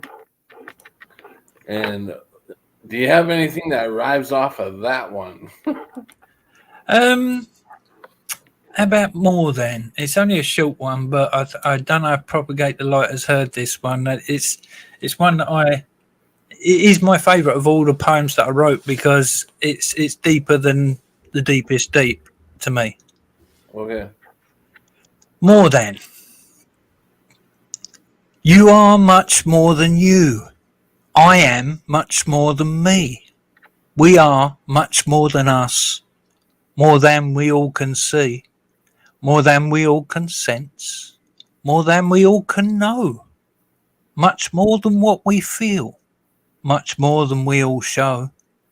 We are much more each day, much more because we grow, becoming more ourselves, as much more we find our flow. Oh, Love it. I That like was that. nice. That was good. Yeah. Thank you. See, right. The next time somebody owes me money, right? They don't give it to me. I'm gonna have Buzz come from behind me, man. Give me a poem, man. You know, you like got a No, poem and tell them it's like poetically. how going back to that situation, the situation where this guy owed me money. It's like how far do you let a person take advantage of you? And I thought to myself, hey, this guy, I've let this guy get away with a lot of shit, and I didn't hound him. He's owed me money before, and it never was this much money, but he's owed me money before, and I never hounded him for it, and eventually he would pay me back. But it was like, I'm sick and tired of being the doormat, of this guy. Every time he needs something, he's knocking on my door, and of course I will help anybody out, but if I need the help, it's like trying to chase the guy down that's running from you, and and it's like, hey, I need a ride, and I don't throw shit. I never have thrown shit in his face like I did this for you or whatever. I need a ride. Can you give me a ride to the gas No, station? but you just now sort of more or less asked like when is it enough? Well, now it is enough. Now's the time that it is enough for you because you start feeling like the doormat. So that's the Right. time, right? Right, and that's what I'm saying is, should we have, I mean, of course I think we have to have a line in the sand, Yeah. and Well, didn't you make that clear to that person at the beginning? when I gave him the laptop, he was going to buy my laptop from me. What do you mean make it clear? Well, when you were helping them, did you say, well, I need this, the payment or whatever, or did it just keep going on where they didn't pay you back? Yeah, no, I said, you can pay me when you get paid. I didn't have a problem with that. But Oh. then he would come to me and say he had to pay this and he had to pay that. And so I was the last one, I was on the bottom toll of me getting paid because I've been so nice. I think that's what the reason is, because he thought that I was just going to let it go like I usually do. Well, that's the line, is when they think it's okay. Like if they I'm think just they can saying just that's keep what I going. think he thought. I don't know if he thought that or not, but Were they apologetic about? I mean, did they feel bad? Were they remorseful? If they're not no, he was remorseful, pissed see, when I asked him. that's the line in the sand. Is if they're not remorseful and they don't feel bad because they can't do it, that's when you know. It's Yeah. okay, that's some bullshit. Right. I mean, and I've been in that situation too, where I can't. I mean, I couldn't afford to pay somebody, so I had to let them say, "Hey, So I understood all that. That's why I let it go for over a month, And I was like, "This is getting ridiculous. That I have to, I have to chase this guy down." Because I told him, I said I need that money to pay my rent. I haven't paid my rent yet, so I need that fucking money. And I told him that this week has to be the week. You have to give it to me this week. And he's like, yeah, no problem. But when the day comes, he was running. I couldn't catch him. I would try to catch him in a hall or knock on his door or whatever, and he was always gone or, didn't Well, I answer. don't deal with people anymore, so I don't. Yeah, I know. I really don't deal with anybody. Really, I don't interact with anybody except for this guy. He would come to me and ask me, for stuff. And when his computer took a shit on him, he doesn't have cable or anything, so he had nothing to do. He's like, I ain't got nothing to do until payday, and shit. And I felt bad for him. So he's seen my computer, my laptop, my other laptop. It was sitting in the living room here. I had it sitting there for a while, but every time he would come in, he's like, hey, you gotta sell this laptop to me. I need to buy this laptop. And I'm like, yeah, well, I don't know if I want to sell it because, I'm keeping it for a second one just in case my original laptop goes down. And then when that happened, he's like, I ain't got nothing over there, and I need to get on eBay and start selling some stuff. And it's, there's a saying in my country, and I think I can translate it. It's good to have a kind heart, but a heart too kind is every neighbor's fool. Yeah, that's what I started feeling like, and that's why I think I got really pissed. Yeah, because I'm so sick of being fucked over. I'm so sick of people taking me for granted, or just abusing your kindness and your mellowness and your goodness. Especially if they're not sorry. Like, I know. We've all been there. Probably, if they're continuing, they'll just keep doing it. He was going off. He was going off so much. I'm like, you're getting mad at me because you owe me money. You're getting mad at me. He was calling me fat ass. He was calling me. He told me I need to grow some hair, and I'm like, what the fuck are you talking about, dude? I mean, I got a good head of hair, And he's like, roll from one problem into the next problem, and he starts laughing. He's like, ha ha ha, you got to walk all the time. And I'm like, you are the biggest asshole. Wow. I mean, everything I fucking did for you, and you're going to act like this? I was like, what in the fuck is going on around here? Pretty disgraceful, huh? I mean, people just are like fucking assholes. They are. How about, Patrick, how about turning it around, dude? Yeah? Yeah. It's an example for you. I had a similar sort of situation where somebody I was really good to for a period of time, they turned around, blew up at me. I smiled. Yeah. I was happy because now that person's out of my life, I haven't got that constant drain on my life. Right. Yeah. And at the same time, that person has now lost out a branch of help that they had, which means at some point in the future, karma's going to kick them up the butt and they are going to realize what they've done. In other words, it's going to be a learning term for them. So I wish them luck. I smile at the fact that they're gone, and I smile at the fact that it happened so that they are gone out of my life. For sure. This guy is so bad with money. He gets paid, and by the end of the night, he's broke. And so the rest of the week, and I'm dead serious on this, he'll knock on my door and say, hey, bud, do you need a ride anywhere? Because usually I pay him to give me a ride places. And usually it's just to the damn gas station. But I give him $5. And so he needed cigarettes. So that's why he was asking me if I need a ride. I'm like, no, I don't need a ride anywhere. He's like, hey, can I borrow a couple bucks? So it's like always borrowing him a few bucks here, a few bucks there for for his cigarettes.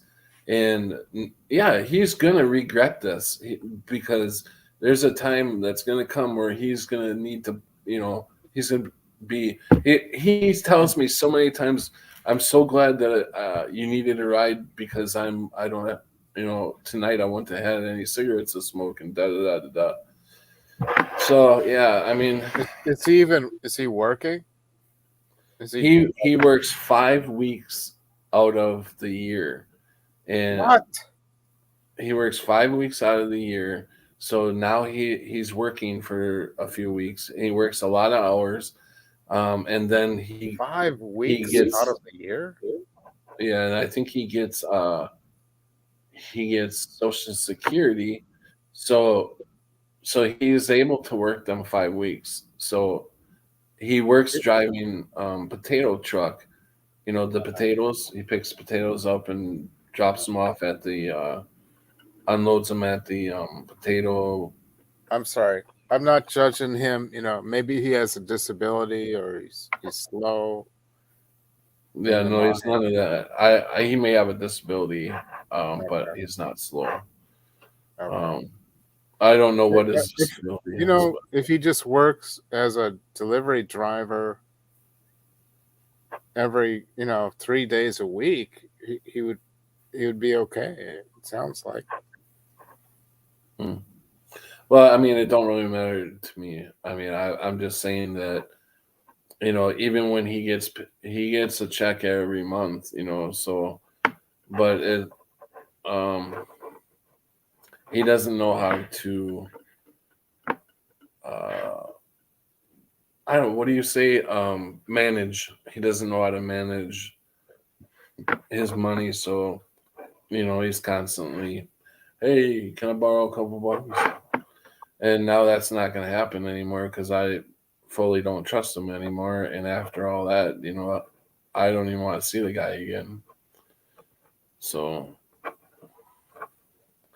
and the thing about this, wherever we are, whatever's going on in this place, and whatever's going on with other people that don't see all this, is I've told people when I start getting close to them, I say, I will be your best friend. I will never stab you in the back. I won't talk behind your back. I will never, rip you off or anything like that. You'll have the best friend you've ever had as long as you don't fuck me over. And every fucking time I get fucked over. Every time. And it's like, I mean, besides any of you people, but I'm just saying that what is up with people? Why do they have to feel like they have to get the betterment of you when you're not even trying to be anything? You're just trying to help, Because Yeah, the well, main that's just the spirit. society is consumption and competition. Yeah, yeah, That's it. Consumption and competition. yeah. Uh-huh.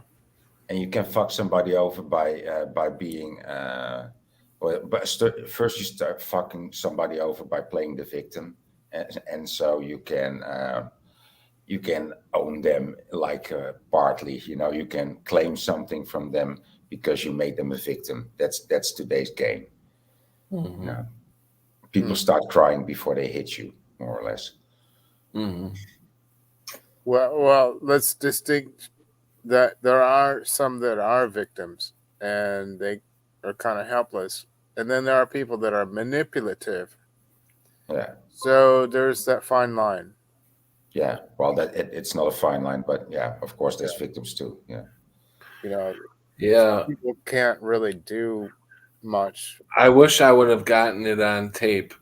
I did get a little bit, and you can hear if you hear real close, you can hear the guy in the background just laughing after I said something about putting a dent in Trev's door, and you can hear him just laughing in the background. And I forget what he said, but Wow. you should be able to hear what he said. I'm going to play it right now. Okay. Oops, I got the volume down. Think it's funny that you put a dent in his door?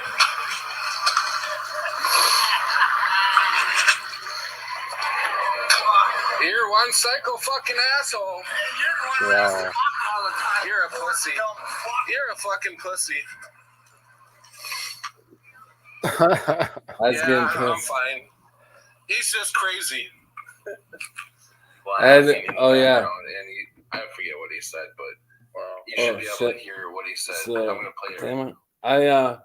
Speaking of which, there was two girls that were walking down the sidewalk to check things out, and they asked me, cause he tried to run me over with his fucking van, and we were in a parking lot, and Trev was there seeing this whole thing go down, and the two girls, they're like, "Are you all right?" And I'm like, "Yeah, I'm fine," But yeah, no, that's another thing. He was trying to run. He tried to run me over with his van, and he was going. I don't know how fast he was going. Probably about 15, 20 miles or so an hour.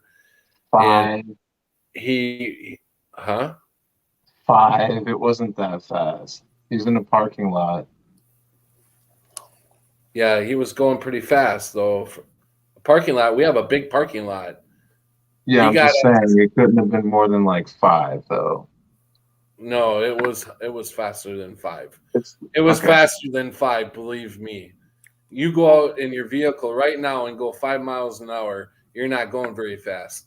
He was going so fast that when he went by me, he turned away from me. He tried to get me with his mirror, and I had to move my shoulder out of the way. Wow. If he was going 5 miles an hour, that's like a fucking snake crawl, you know. Sorry. I was just guessing. Well, you're wrong. I know, right? So yeah, I wish I would have had that on video, but I didn't get it on video. Patrick, you are above Hickville. Okay, you need to live in a city. Like, move to Milwaukee, man.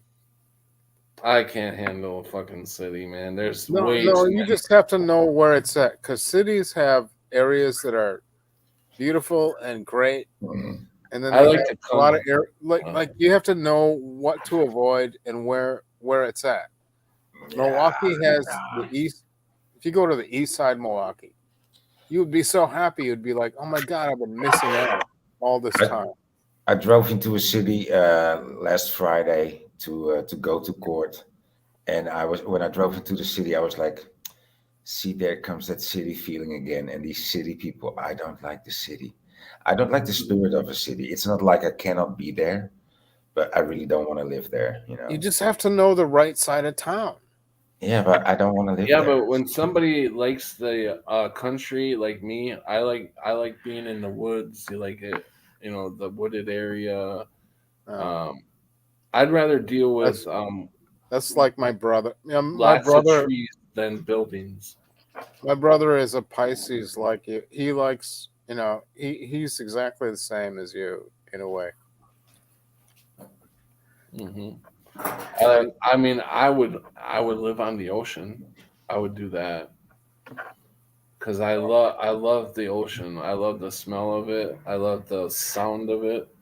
I could literally go oceanside at nighttime and sit on the beach and fall right to sleep listening to the waves come in. Well, okay. Let me know what you think about this. Why are some people very city oriented? Like some people can't stand the outdoors and nature, and they like that upbeat kind of active. They like a circle of friends all the time. They like to be in a group of people. They like the buildings, the skyscrapers. What is that? And why is that? What makes some people like that instead of nature? I honestly think it's maybe the way they grew up. You know, it's not that way all the time, but I think a lot has to do with the way where they grew up. Okay. Yeah. I don't know. How do you guys feel? What do you guys feel? You know. I don't know. Yeah, I I can't heard the answer. other day, I heard somebody say a theory that first there was cities and only then there was rural life. So first there was city life, and then there was rural life. So life on the farms. So I thought that was actually a nice take on it, a nice different take on it. I haven't thought of it like that, but it it might even be, so it might be like our beginnings might be in a city rather than that we come from the bush or from the field. So I think it's camaraderie. I like a group of good friends I can hang out with, call up, walk over to their place. I don't like having to travel far, to go somewhere. Like everything's close knit. And that's why I like, the nicer part of a city. The area that isn't ruined. The area where there's a modernism. I would feel too closed, and I Okay. don't know. I would feel too boxed in. Okay. Do you see my point of view? Like, do you see why I like the city? I can't even handle going to visit my Yeah. brother in Indiana. He lives in Gary, Indiana, which is like not a very. Oh my God. Gary, Indiana is really harsh. Yeah, Harsh and place, man.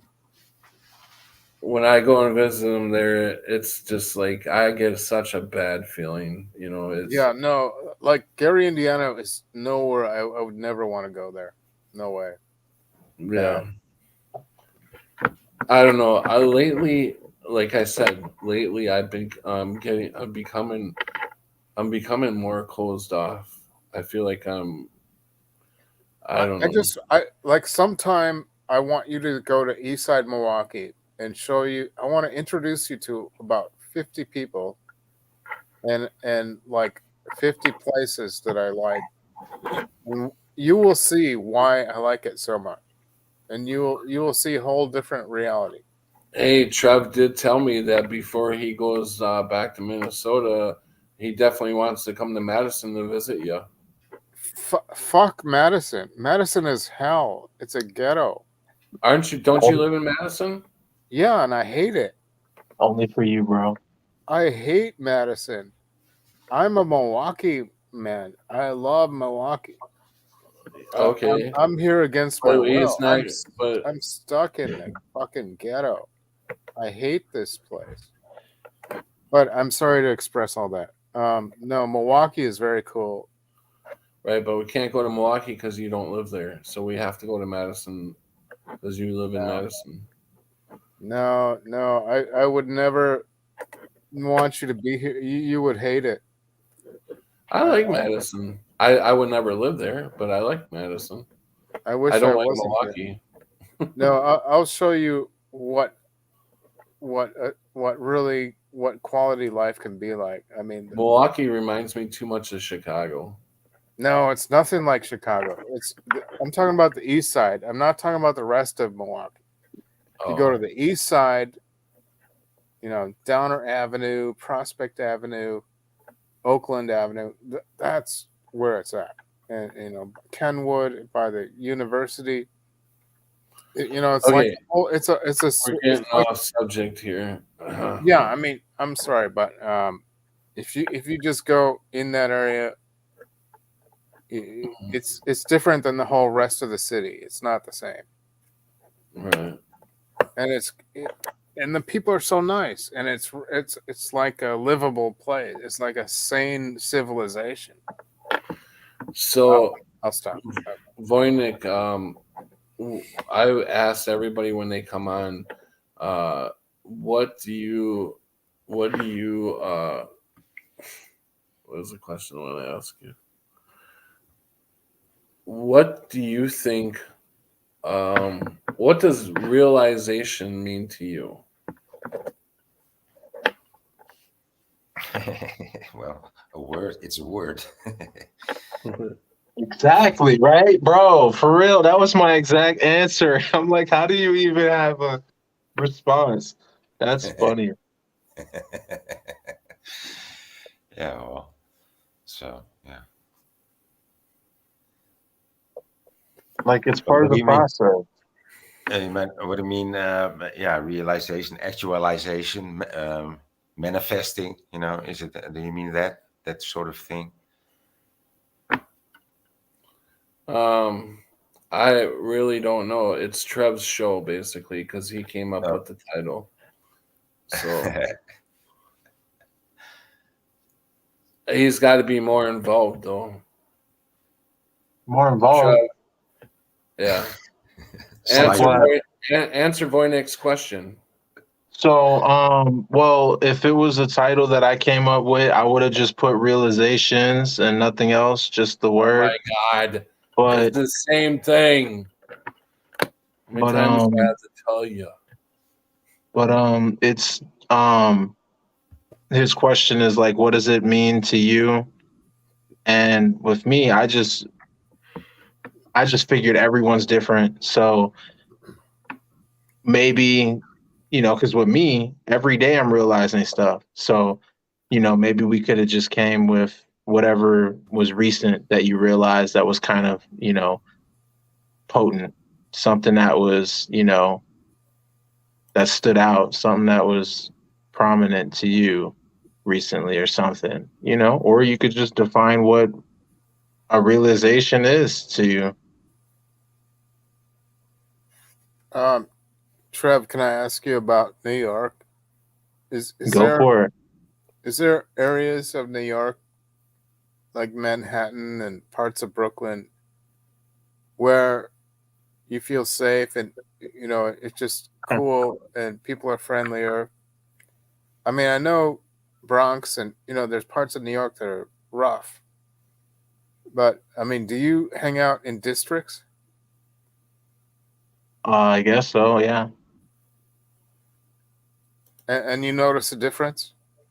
Oh yeah. Yeah, I mean, that's like Milwaukee. You just got to know where to not go and where to go.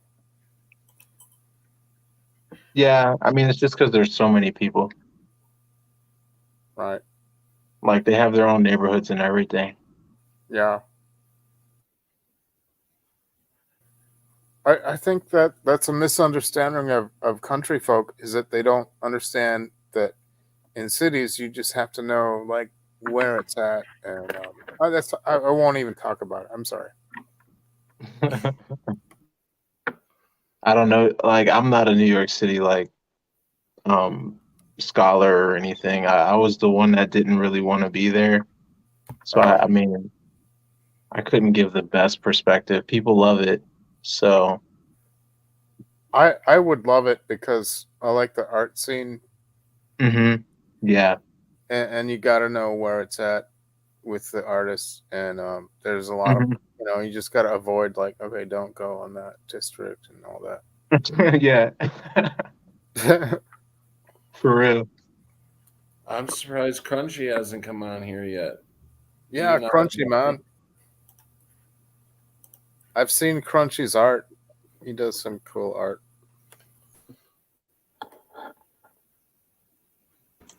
Would you like another poem there, Patrick? Yeah, yes, I would definitely would like another poem. Okay.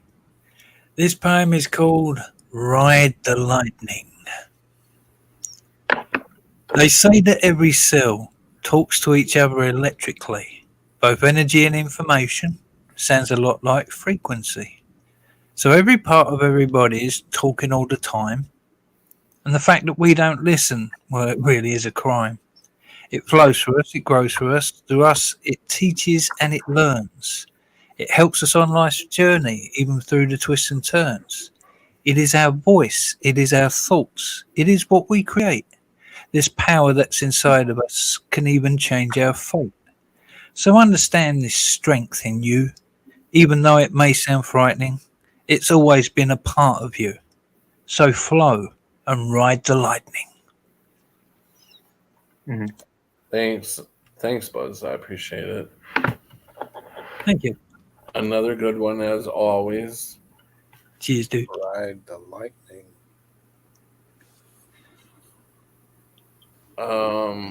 That's just because I'm a Nikola Tesla fan. I mean, I share his birthday, so.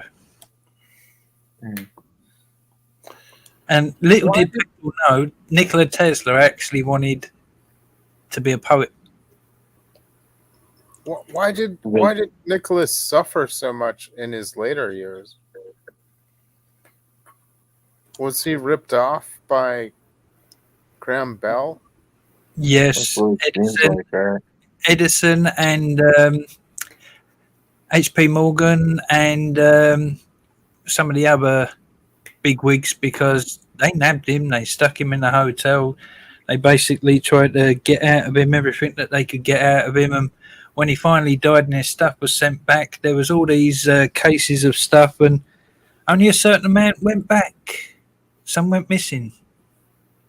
Yeah. And now we have technologies out there that they're claiming are not real, and yet they're using them and we're seeing them. Nikola Tesla's worst fear, which he voiced very clearly, was his weather-changing machine. That he didn't want the bad guys of this world to use it against us, the people. Oh. And yet they're doing it. Yeah. Do you guys see that Elon Musk is buying Twitter? Oh, yeah. Even the Saudi prince having a tete-a-tete about it. So if he buys Twitter, he can give a voice back to Trump. And I think this is like biblical. Trump's going to eventually get his voice back and be able to run for president again. And I think he will eventually get back in. And everybody is going to be, oh, master, he's in, and this ain't going to be the Trump that they all remembered the last time he was in. It's all recorded. When I look at Elon Musk, I don't look at Elon Musk. I look at the thinking behind Elon Musk, which is this guy's a money-making machine. Yeah. So I think making money, right? So he's going to buy Twitter. He's going to push for free speech. So he's trying to become a champion of the people. Why, if you're into making money and you're a money-making machine, would you try to be in with the people? Mm-hmm. Would it be because you're about to come up with an amazing offer that you want to make the people, and you want to make that offer and have them willingly accept? Indeed. So I'm waiting to see what he comes out with next, because with his brain chip, with the other company, the STEM computer brain interface system, this stuff is happening bloody quick. Yes. We've got to keep our eyes on it, because that's crazy. No, you're absolutely right. This guy, he's not good, and people follow him like he's a god. I mean, he only has to say a couple words about a crypto, and people go flocking to that crypto, and it blows up. Or whatever he talks about, people are like glued to his every word that he says. It's crazy. It's and he's paradoxical. I mean, he's contradictory, because he like says like what he fears about AI and things that could go wrong, and how technology could be misused, but then he supports it at the same time. So he's like a walking contradiction. Well, he did say that it should be regulated before AI is introduced. I mean, he did put out that warning for like over 10 years. And one of his things that he said about why have you changed your ideas on this, he says, I haven't changed my ideas. I warned everybody. Nobody listened. Now I've got to deal with it. So what do you do in a situation where now you've got to deal with it? And he said, my father said to me, sometimes you get in a situation where you can't beat them, so you have to join them. So that's why he's changed his tune, because his dad told him. No. I'm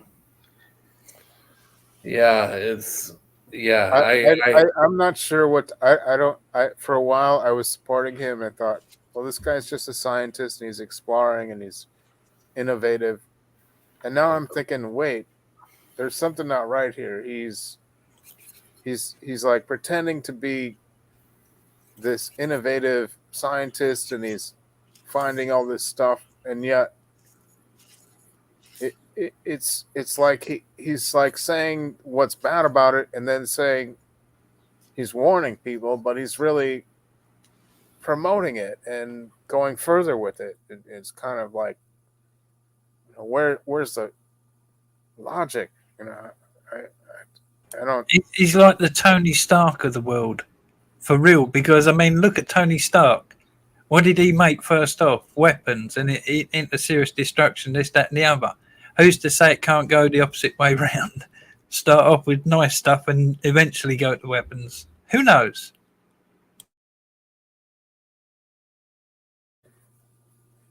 I think Elon Musk, if he had a clear conscience, he wouldn't meddle with things like the way CERN does, where we don't know what's going to happen, but we'll do it anyway.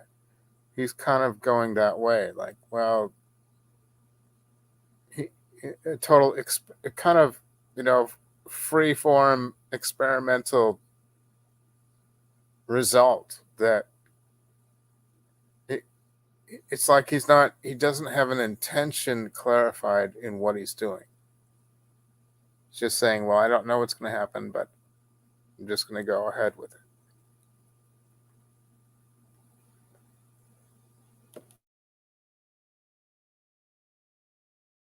Well, one of the things I know about Elon Musk is his slight bitterness, because being as smart as he is, and all this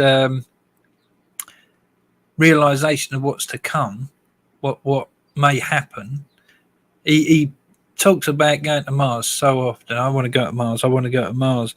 But he's worked out that in his lifetime, he's never going to get there because of everything that's happening and the way that society is. It's not going to happen in this lifetime. So he's coming from a perspective of bitterness from the start.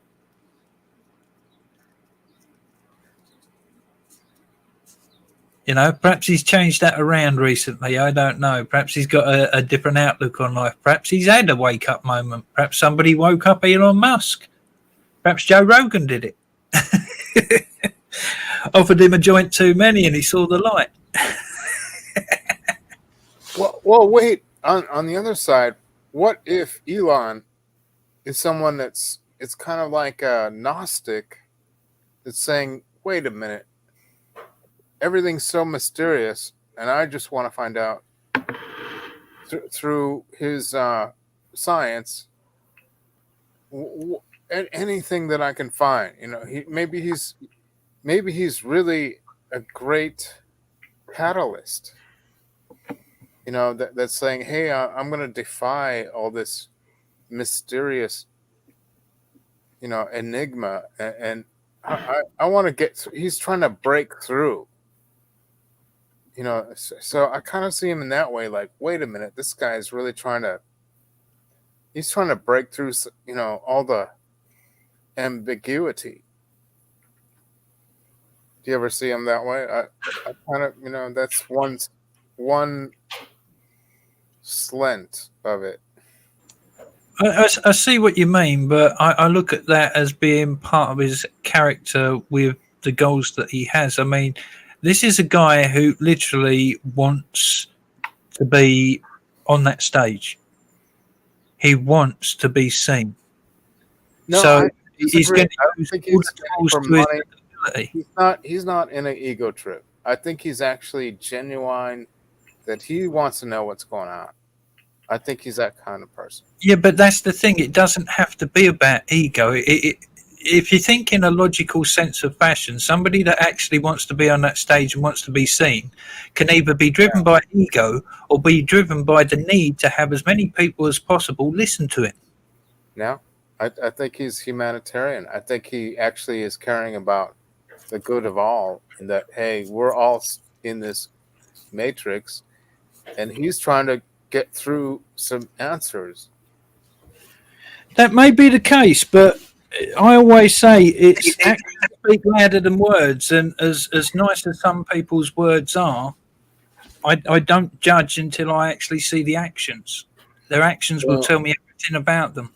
And that I've seen so far, they're kind of 50-50 at the moment. He could go either way of the knife, as far as I'm concerned. I'll agree with that. I think there could be, there's either bad Elon or there's good Elon, and I'm kind of seeing both, and I'm wondering, okay, what's going to happen? Is this guy a good guy or a bad guy? He's struggling with that right now. It could be why all this is happening around him, because he is having that internal fight right now between the good and the bad side of himself. Okay, I accept that. Yeah, that makes sense. I mean, some of us are at that same point right now because of all this, what's been happening. it's understandable to see people having that fight right now with everything that's going on. I'm having that fight right now. There you go. There you go. Patrick had a realization. Yeah. Maybe AI is already taken over, has been taken over for a long time. Maybe we were born into AI, and Yeah, a matrix within a matrix. We could have been deceived before we were born, and now we're in a double layer. well, yeah, we could be. I wasn't quite thinking of a double layer, but I was just saying that, we may have been born into AI. If we could get out of AI, we would be into the real life, right? But AI is actually trying to get us to go deeper in to another one right now, and that's called the metaverse. And they're actually getting people to fall into this. And so that would be, I think, a double layer at that point. You would be in an AI within an AI. Yeah. Oh God, I hate that, but I can't deny it. Then we need divine intervention. That's where Jesus comes in, or God. That's where we all rise up as Jesus Christ, because we all have Jesus Christ within ourselves. The only name you can call on. I don't know. I can't call on Buddha. Hey, Kristen. Hello. Hi, everybody. This is my first time talking to you guys. How is everybody? Hi, Doing good. You're coming in really good. Oh, that's good. You guys piqued my interest when you started about the Elon Musk stuff, because I've been following the stock market and everything that's been going on with that, and about like the good guys and the bad guys. And I have figured out a way to they do a lot of predictive programming before they'll start doing things. And a lot of their tweets, they'll hide these phrases. And if you go online and you pull up like the gematria calculator and you put in the phrases, you'll get all kinds of stuff that's corresponding with other things going on. What they want to do ultimately is get the entire market, the entire financial structure, the banking system, all on blockchain. Because then that's when they can implement that chip where they can keep us all in line, but they are going to need a reason to do that. So as I've been watching all this and following all this and noticing these things, if you link some of the tweets with the gematria and you follow what's going on with the market, it's almost like you're watching a story unfold, if that makes sense.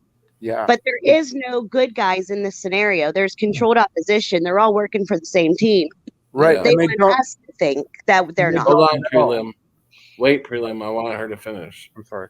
Go ahead. They're all working for the same agenda, even though, everybody's like, oh no, Bill Gates wants a brain chip. Oh no, but Elon Musk wants a Neuralink, so he's not as bad. And I'm like, it's the same thing. Mm-hmm. But as I've been following this, it's like when I first started noticing it was under quarantine with the GameStop thing. And then I started to look at everything and I'm like, oh my God, this isn't a stock market. This is a conspiracy. So I was like, okay, I'm in. And I've been, I'm in the forums. I'm in all of that stuff. And then when they started doing the whole Dogecoin thing, I bought in when it was 2 cents because I'm like, they're doing some with this. It hit 70 cents and I made $600. And I was like, cool. So, I mean, there's a way to hack the system. You just have to be aware that it is a system. I have to say something about that. I noticed that it will only let, and I'm not saying you because you didn't make $1 million off it, but they won't let, they really will not, I don't know if it's the universe that interacts with certain things, but it will not let us play the game. Because I've noticed, I've been watching this very closely. I invest in Shiba Inu. Okay. I invest in Shiba Inu, and I got tired of it. Every time I invest in it, it would drop, and I would stay in it for a couple months, and it would just go back and forth, and it really wasn't moving anywhere. So I would get pissed off and withdraw my money, and it would start shooting up, and I'm like, "You son of a bitch!" So That's common practice with people who play this game. Is that yes, you can play, but you really have to, like, first of all, like, the first things first is, like, obviously I don't have $1 million, but if I throw in 50 and make 600, that's a hell of a win for me, because that's but what I'm trying to say is it's not even about the money, it's about the game itself. They need us to play the game so that they can do what they want to do. But right now they're setting it up because this market has to crash. It's so hyperinflated, it's ridiculous. Elon, like, they're doing this whole thing. It's like they're trying to play like, oh, there's all these good hedge funds versus all these bad banksters. And meanwhile, they're all working together. You know that they are. Everybody knows that they are. And I'm sitting there and I'm like, I'm watching this play out. And I've been so intrigued with it, not because of the money part of it, but because it's a giant conspiracy hole. And I love those. So a lot of those who are hold on, prelim. I want to get this thought out. I'm still working on. So it goes up, right? So I'm like, okay, I'm gonna wait till it comes back down so I can invest in it again. So it comes back down, I invest in it again, and it plays this little quirky game where it just goes back and forth. So I did this 4 different times, and every time, as soon as I put my money out, it shot up. So I'm watching all this, and I'm thinking, okay, these guys who are throwing millions of dollars at this, which is a lot of money, but they're buying billions of Shiba Inu coins. So when it goes up, just them 4 or 5 notches from like 22 to 27 or 30, they are making a killing off that. They withdraw their money, and it goes back down. So people keep investing in it because they think it's going to go up. And these rich guys are just keep pulling money out left and right because they're running the damn markets just like they run the fucking stock market. That's the trick, though. That's what I have been doing is I have been watching closely at everything, and then when it tanks and I know that they're going to pump it up again, it's like a pump and dump scheme, right?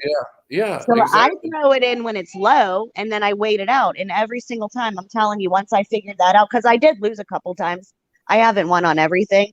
But if you watch it close enough and you watch what they're actually doing and you figure out it's a pump and dump scheme, then it becomes easy to make a couple bucks. And I guess like we shouldn't be playing their games or whatever, feeding it. But I'm a single mom. I have no childcare. I do this by myself. And I went from like not being able, like I didn't know how I'm going to pay my rent to being able to buy my kids Easter baskets. You know what I mean? Well, we got to do what we got to do, whether we're in this world, so we've got to try to live in it, but we don't have to be, we don't have to be part of it, but we've got to try to survive. And there's nothing wrong with that.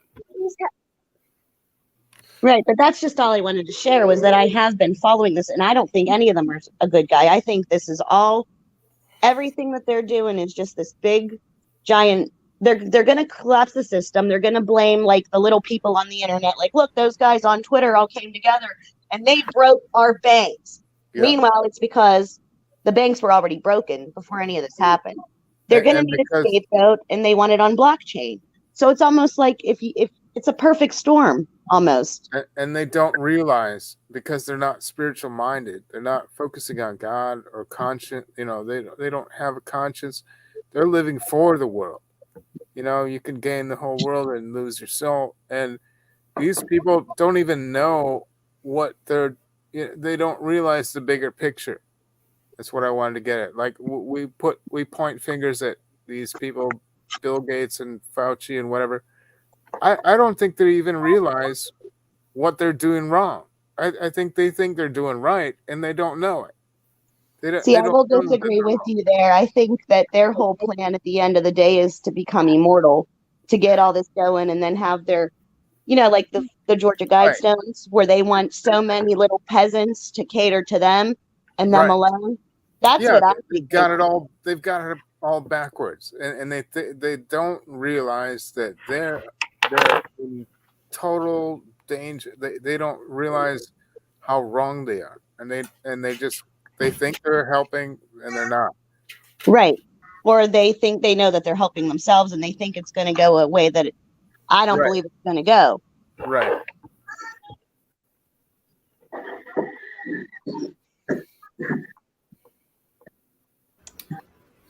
Yeah. Patrick, is so- it time for a poem? Yes, go ahead. Let's listen to a poem. Well, you mentioned the Matrix, and we were talking about Elon Musk, so I thought I'd have a reread of "There Is No Spoon." Okay. The young boy said, "There is no spoon," which made our Neo think, could I really be Elon Musk wearing the Neuralink? The Oracle said, "I'm sorry, kid. It seems that you're still waiting." So Neo thought, I can't be Bill Gates, population size debating. Then Morpheus spoke, what was said was for your ears alone. Neo thought, I can't be Fauci, the truth he can't condone.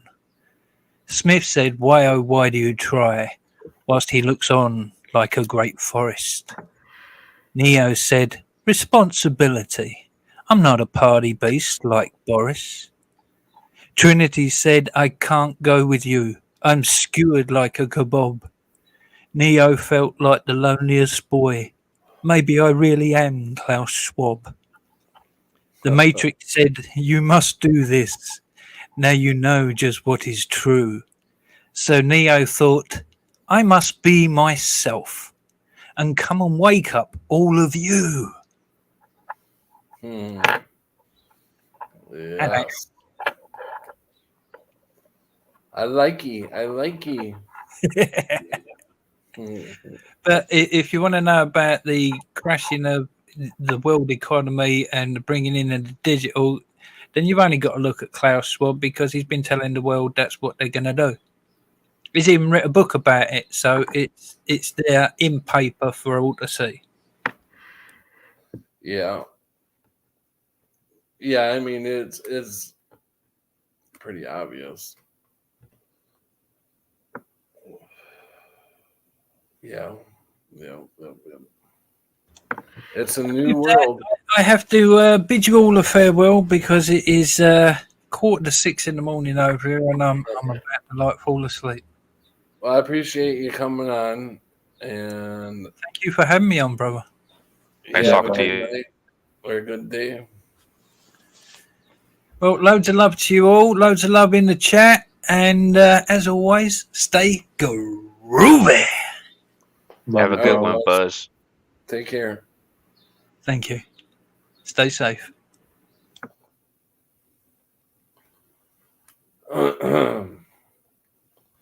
So with that, I'm either going to end it right here, or you guys are going to have to talk about while I go make some coffee. What do you guys want to do? Man. What? That's up to everyone else, I guess. Yeah, go make some coffee. I'd like to talk more. Let's do it. Okay, I'm gonna go make some coffee. So you guys pick up whatever you want to talk about. I guess it's open season. You guys still want to talk about the stock market and how do you guys think they're going to do the transfer? Do you think that it's going to just drop off? The stock market's going to crash, and they're going to say, if anybody wants to be paid monthly, we can give you a monthly check. You just have to sign up on crypto, because that's how the money's going to be dispersed. And to tell you the truth, I was thinking, okay, you are still on here, Kristen. Is that how you say your name, Kristen, right? Yeah, I'm sorry, my child is out of bed doing stuff. That's okay. Yeah. Well, I want you to listen to this, because I want your opinion on this, because you seem to know a lot about crypto and stuff. Okay. But what there's only one coin in crypto that they at this point can use as a dollar because they have so many of them. Do you know what coin that I'm talking about?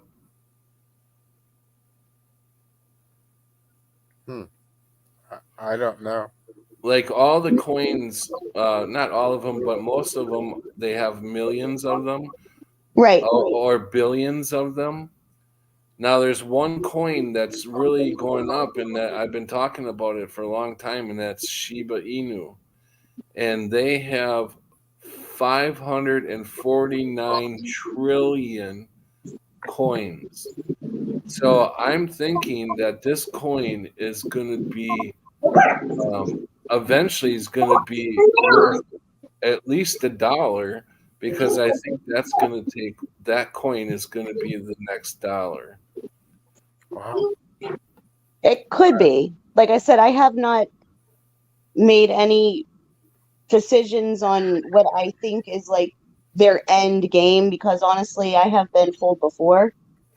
I have a couple coins. I do have the Doge, I have Loop Ring, I have XRP, I have like.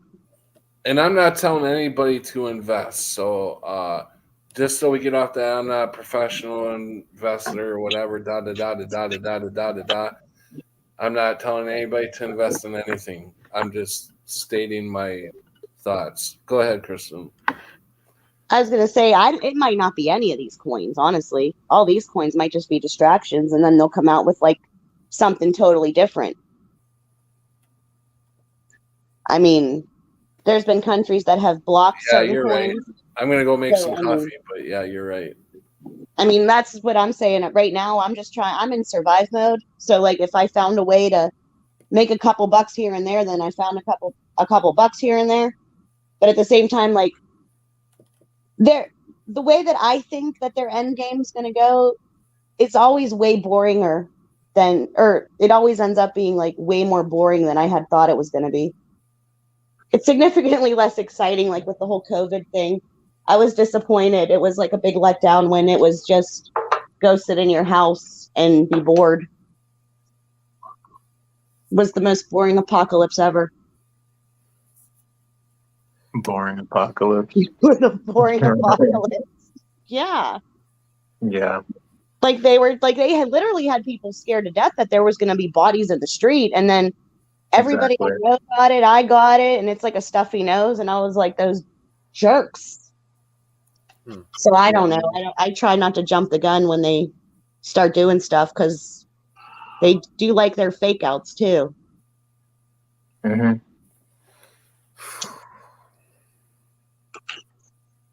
But as far as the whole Elon Musk thing goes, this is probably gonna. I'm not trying to trigger anybody, and I'm not trying to squash anybody's beliefs. But I always thought that, when they come out and they say, "Hey, we love you, Americans. We're going to give you a candidate that's just for you, Americans," I thought that was suspicious too. Like, controlled opposition is a thing. So, like, I try to stay out of that whole, like good guy versus bad guy type of deal when it comes to all of that, because at the end of the day, they're all at the same parties. That's just what I'm saying. And we're not invited. Mm-hmm.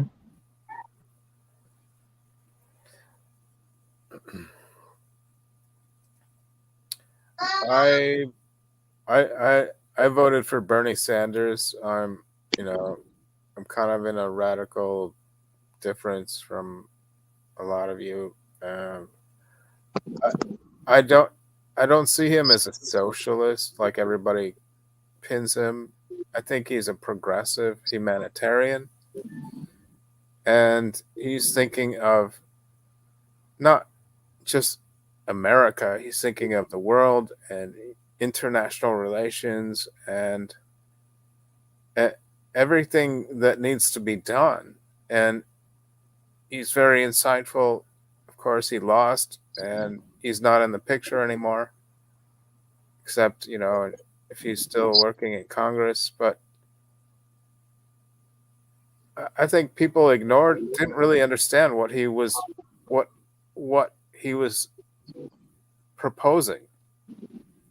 I thought he was genius. He was great, and he's totally out of it now, but he worked like since the late 60s to get his points across, and nobody trusted him. He was always like on the fringe.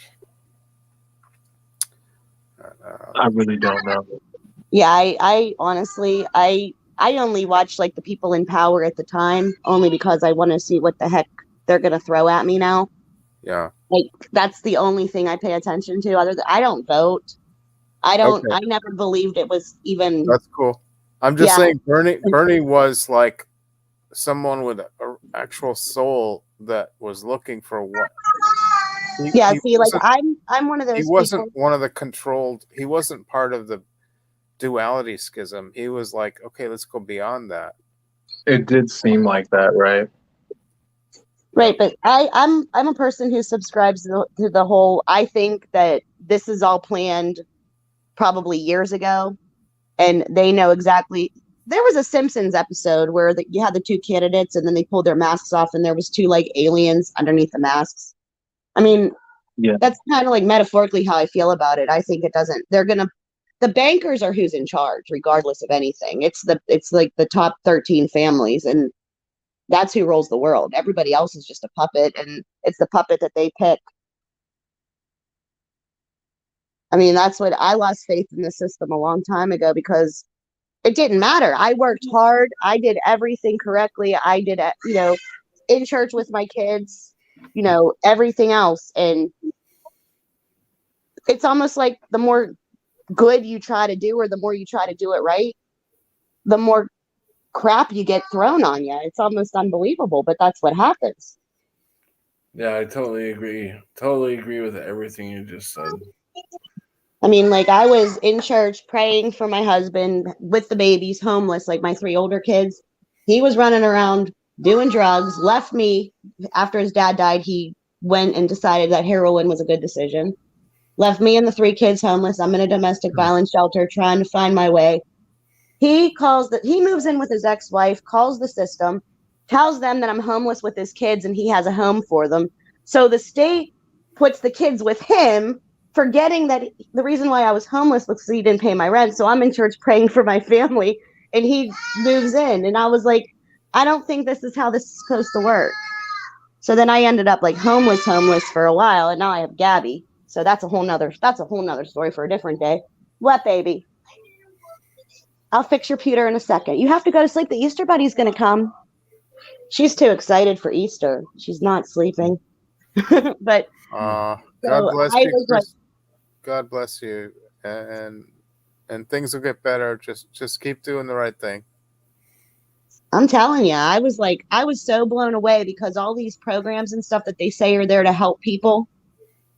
If I didn't get every one of those doors slammed in my face, and I'm like, I don't understand. I didn't do anything. Like, No. it was almost like it was a big reality check because they love to tell people that they're taking all their tax money so that they can do this, this, and this for people in these positions. And then when you're an actual person in those positions, you can't. It's almost like impossible to get anything. Well. I mean, I'm not going to say anything. I'm sorry. Go ahead. No, go ahead. I would like to hear it. I think things will get better if you trust your higher in the Holy Spirit. Well, I'm okay now. I mean, I'm You know what to stable. I'm do. financially stable. I have my home. I have some money. Like I'm okay now. Yeah. This was years and years and years and years ago. Oh, okay. But yeah, like I'm fine now. That was just what I'm trying to say is that the powers that be, the government systems in general, they like to put on a happy little show, but the reality of everything that they say that they're doing and everything that they want to do is really a crock of crap. It needs to go beyond. It's stuck. It's been stuck for all along. Maybe I don't know if it was ever going one way or the other. Like the true form of republicanism and the true form of democracy seem lost at some point. Like, well, they just kind of froze in their Congress, Senate duality schism, and now it's like something else is needed, and that's where I want to stop because I don't want to get into controversy stuff. Well, I don't care about controversies. I like those. Well, I mean, if I could define it in a way that makes sense, that's where I have a hard time. It's like, okay, I'm seeing solutions, but I don't know how to find the right words in the bigger, like, what is right with, what does God want? That's what I'm getting at. Like, okay, what is actually the moral right thing that transcends politics, that is right for people, and not just nationalism, America? I mean, what is right for, what does God want people to do? Earthly, what? Do you know what I'm getting at? You mean like what is the humane? Are you talking about like what would be like the humane thing to do? What would be like That's what I'm getting at. Yeah, it's Okay, like it's yeah, not about America. It's about, okay, what does God want humans to do? Well, together. See, this is where, unfortunately, humans are a very flawed species. Yeah. Where we seek out people to lead us. Like a lot of people need to be led. And this is just, if you just look at the way that the world itself works and the way that communal species in general work, regardless of what they are, even in a group of apes, there's a hierarchy. They're called a congress, believe it or not. So, I mean, like, there are certain things that the unfortunate reality is that if you just go full on anarchy or something, then the biggest jerks are going to be the ones who seize the most control because they're hardwired to do so. They're like, for lack of a better term, alpha. And look at how Putin is running. He's got the media controlled. He's shut off, isolated from, like, he's become another he's become the Soviet wall again. And the people you can't get into all that stuff. Prelim. But those they're dragging you in. Yeah, that's what I was just gonna say. I don't know. I'm not there. I don't have the answers to any of that. And all I know is that, like I said, I'm a single mom raising my baby by myself. I have my 3 other kids that I share custody with. I pay all my bills myself. I do everything myself. I make money myself. That's great. And I just want to know why it's costing me more money to live. Because those 2 guys over there want to bicker over some property. That's what I don't understand. I mean, I get it. Huh? I was just going to say, go ahead and finish up, and then I want to show you something.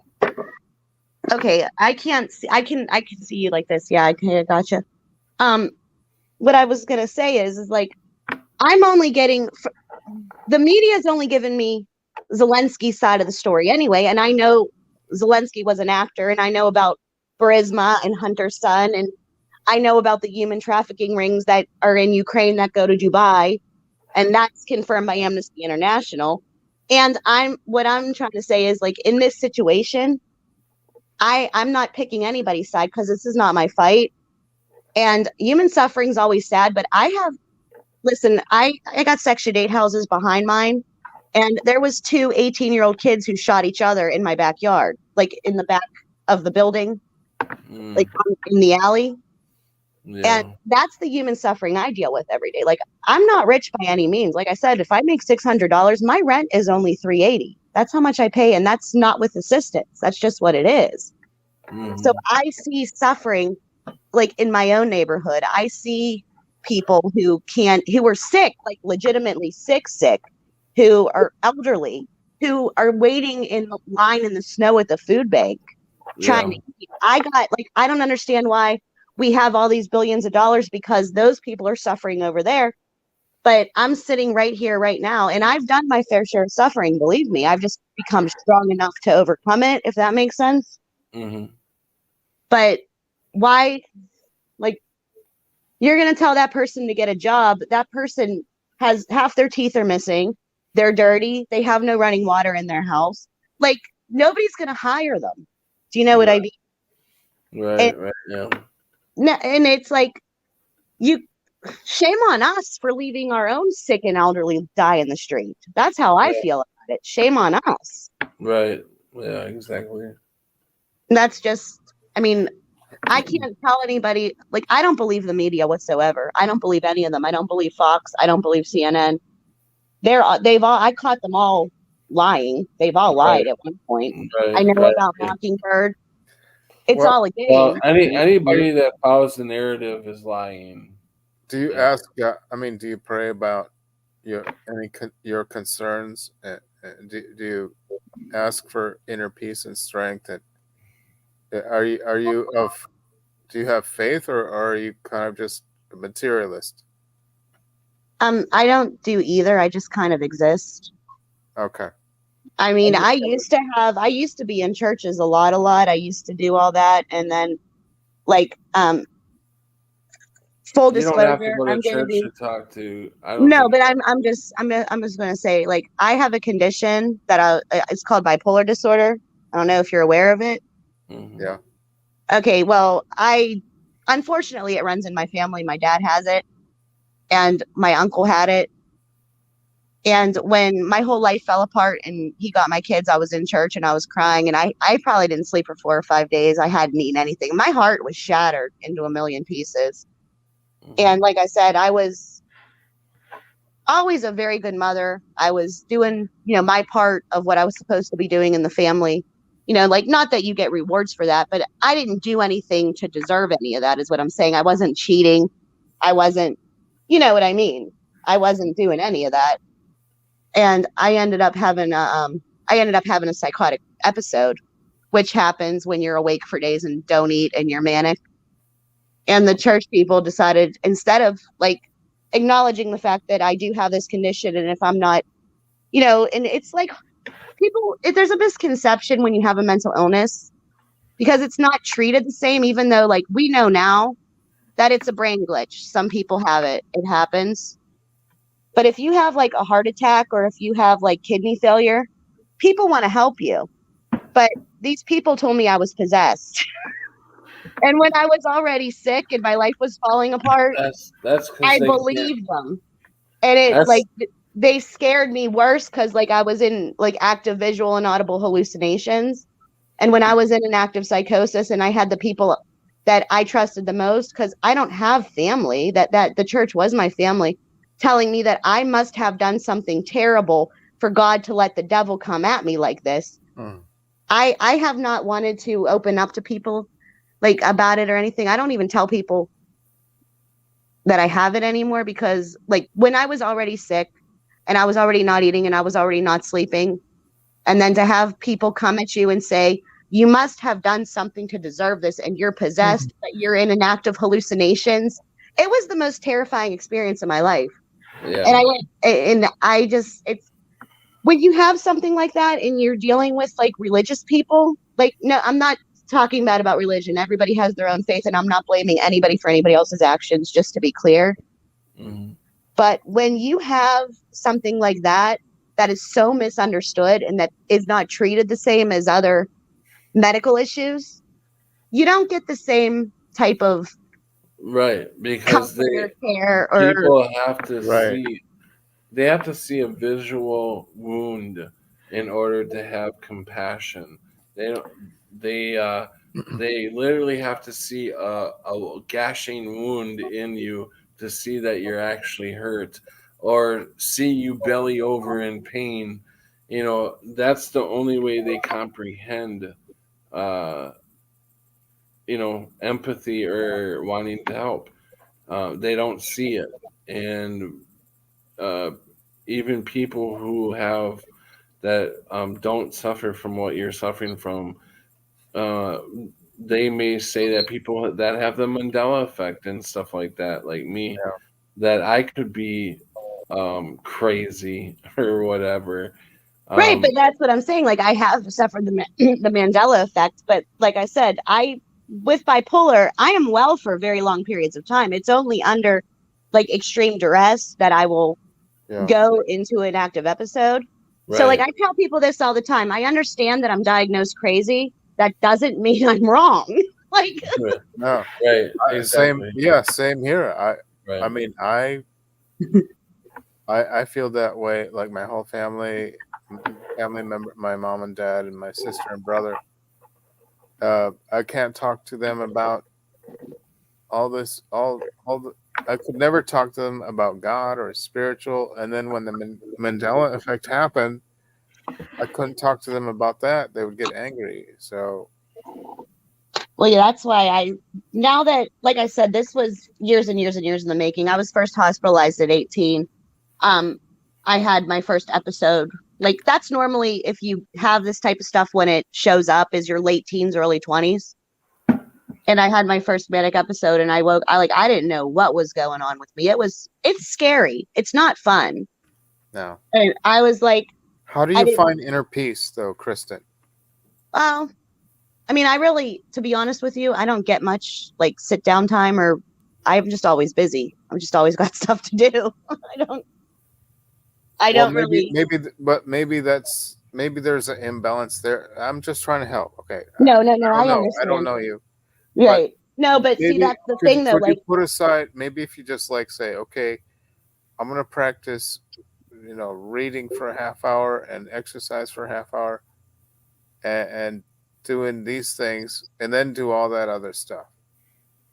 Right. And that's, I would love to sit down and read a nice quiet book, but I have a 4-year-old.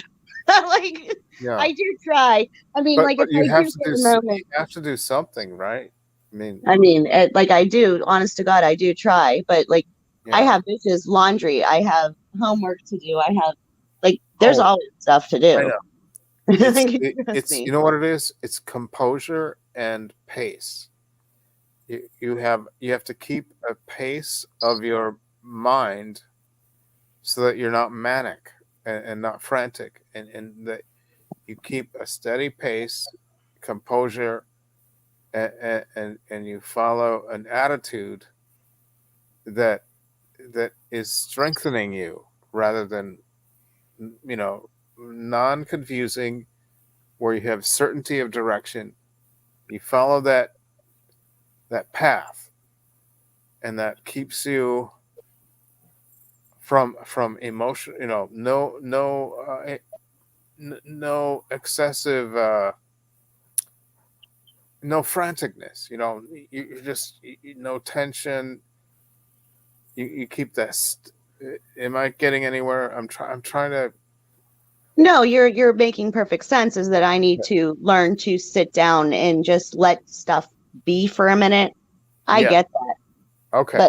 But no, I totally get that. I do hear that a lot in my life, but what I start worrying about is what I do. That's what I do. I just try to tell you, what I do is I keep.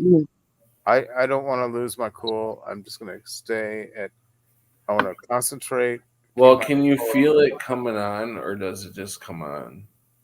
No, I'll usually feel it coming on, but like I said, I've only had 3 or 4 bad episodes in my entire life, and I'm 40 now. My first one was 18, so it's not an all the time thing. It's only if, I've been either stressed out for entirely too long, or there's a massive catastrophe. And then, what happens is my adrenaline gland doesn't work the way that it's supposed to. So it just keeps pumping adrenaline into me. And then that triggers dopamine, and then that triggers everything else. But I haven't had a bad episode where I've needed hospitalized in probably 10 years at this point. But that's awesome. Yeah, well, I had to learn a lot. I'm just saying, I had to, go through the fire to learn how to manage. And I had a lot of perfection issues in my life where I needed everything to be this way, this way, this way, this way, this way, this way, this way. And then it's a control problem is what it is. Mm-hmm. And then when I feel like I can't keep the control, then I, just goes all over the place. But like I said, I've been doing very well lately. It's not I don't want to make it sound like I'm always in a psychotic episode, because that's not what happens. It's only like when it did happen, like the first time, wasn't expecting it and I didn't know anything about it. And then when it happened, the last time it happened, I fully know why.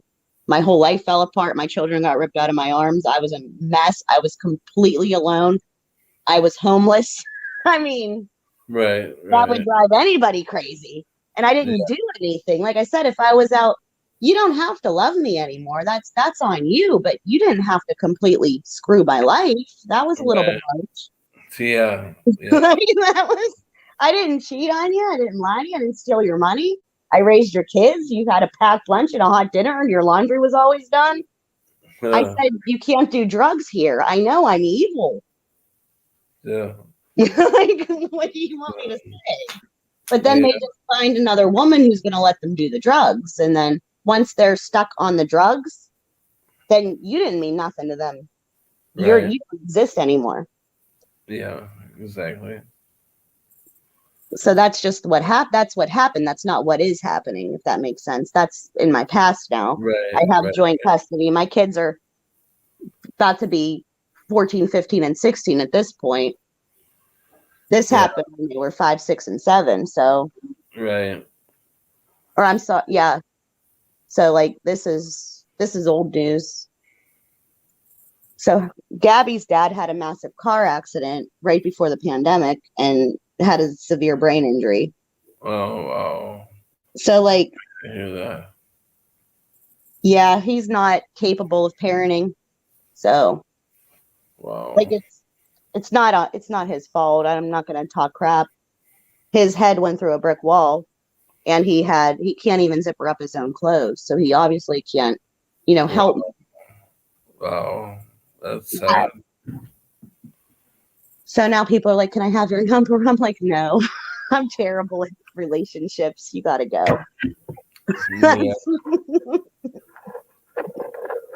Yeah. So but as of right now, this is just waiting for her to finally give up and fall asleep so that I can do what I need to do, and then make dinner tomorrow and feed all my neighbors. It'll be great. Mm-hmm. Yeah. Well, congratulations for working through all that. Well, thank you. I appreciate that. But like I said, this isn't my now. This is just the way crap happens. Life happens to us all, whether we want it to or not, I guess is the right thing to say. Mm-hmm. But I had become very, I've kind of isolated myself in a lot of ways because of that fear of kind of almost like you're afraid to be outed. It's like almost like if you have a mental illness, it's like leprosy, if that makes sense. Then nothing you say matters. None of your feelings matter. None, you always get met with the, "Are you taking your medicine?" And I'm like, I can be upset because this person is over here doing this, this, and this. And that doesn't have anything to do with my medicine. It's like me taking my medicine isn't going to stop the fact that 2 guys are shot behind my house. Right. I wish that it would work like that, but it's not going to. It's just frustrating, I guess is the right way to say it. Right. Because it's always like everybody has an excuse, and even if I don't know how to explain this. I'm not trying to sound like a jerk or try to sound like I'm a crybaby sissy or anything like that. But it's almost like people will find like you're invalidated with everything once you become outed. And that is something that I do want to work on, is like people's opinion. I know, like, I have a friend that I go to like counseling with, and she's a paranoid schizophrenic. She has 3 kids. She has a full-time job, and she drives a car. We're not all just like, we're your neighbors and your friends. We're normal people. We just have something that we have to deal with. That right. And Right. I want to suggest that, like, focus on what is helpful and the fear-based things, the things that drive a person into, all the negative, the things that cause doubt and cause fear. Those will keep you down if you let them. So you have to, like, you gradually practice a self-discipline of your mind, and you discipline your mind to stay on the course that you actually really want and what you need, and then it's like, oh, the more you do that, you don't go back to those old patterns. You defend that, you deflect them. Does that make sense? Right. It does. Okay. Yeah. Yeah. So I thank you very much, Kristen, for coming on and sharing. I really appreciate that. Thanks And for talking to me. You guys helped me today. you're not crazy. Thanks, Kristen. And with that, we've hit 3 hours, and I think that's long enough. I am tired, so Okay. I want to go to bed. I Thanks. appreciate. Thanks, Patrick. Yeah, thank you, Mr. Patrick. Haha. No, thanks, Prelim. Thanks, Trev, Kristen, and Voynich. Voynich. Thank you, guys. And everybody in chat. Thank Everybody. you. Okay. Bye. Everybody, keep the focus, man. Keep the focus. Yep. Kristen, do you want to say anything before you go? No, I'm good. Thank you. Yep. Have a good night. And Voynich, you want to say anything?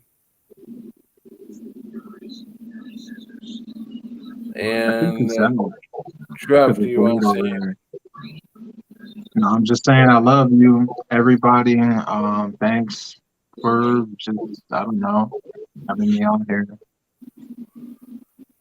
It's appreciated.